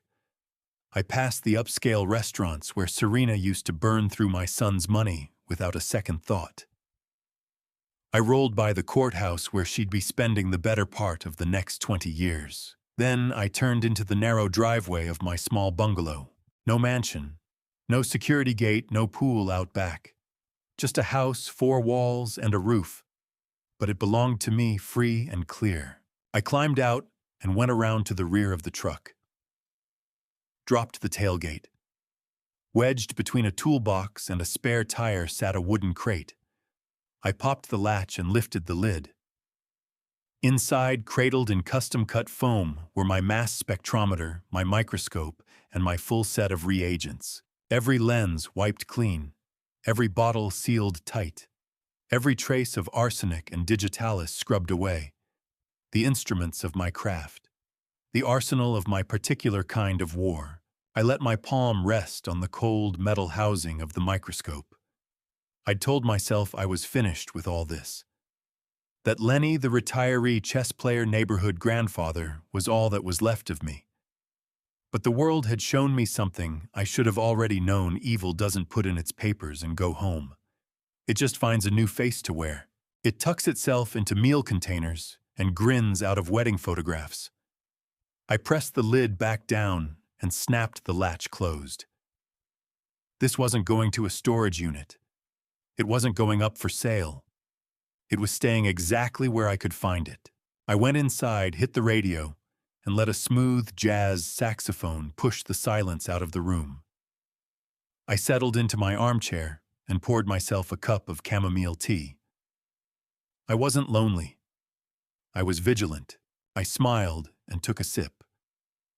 Serena had written me off as a senile old fool. That miscalculation was the crack in her foundation, the thing that brought the whole structure down. I'm not just an old man. I'm a father. And God help whoever decides to come after my family next. Because the shield is dented, but it hasn't broken, and the sword is always somewhere close at hand. I shut my eyes and let the music settle over me, let the stillness of the empty house do its work. I was ready for rest. But I was equally ready for a knock at the door. Because if darkness ever found its way back to my doorstep, it was going to find Leonard Caldwell sitting right there waiting. And the next time I wouldn't need a lunch container to bring it down. That is where this story leaves us, in the quiet of a small house, a cup of chamomile tea, and a man who refused to be counted out. I have thought a lot about what this journey cost. It cost sleep. It cost my relationship with my son for a time. It cost the comfortable retirement I thought I had earned. But I believe God placed me exactly where I needed to be, and that the patience He gave me, the willingness to gather evidence when every instinct said act, was the very thing that saved Darius's life. Not every battle is won with speed. Some are won by the man still standing when the smoke clears. Here is what I hope you take from this story. Never mistake quietness for weakness. The most dangerous person in the room is often the one no one is watching. If something feels wrong about the people around your loved ones, trust that feeling. A parent's instinct is not paranoia, it is information. Wealth kept hidden is not dishonesty. Sometimes the truest test of a person is what they show you when they think there is nothing to gain. And if you are ever the shield for someone you love, take the blows. Do not ask for thanks.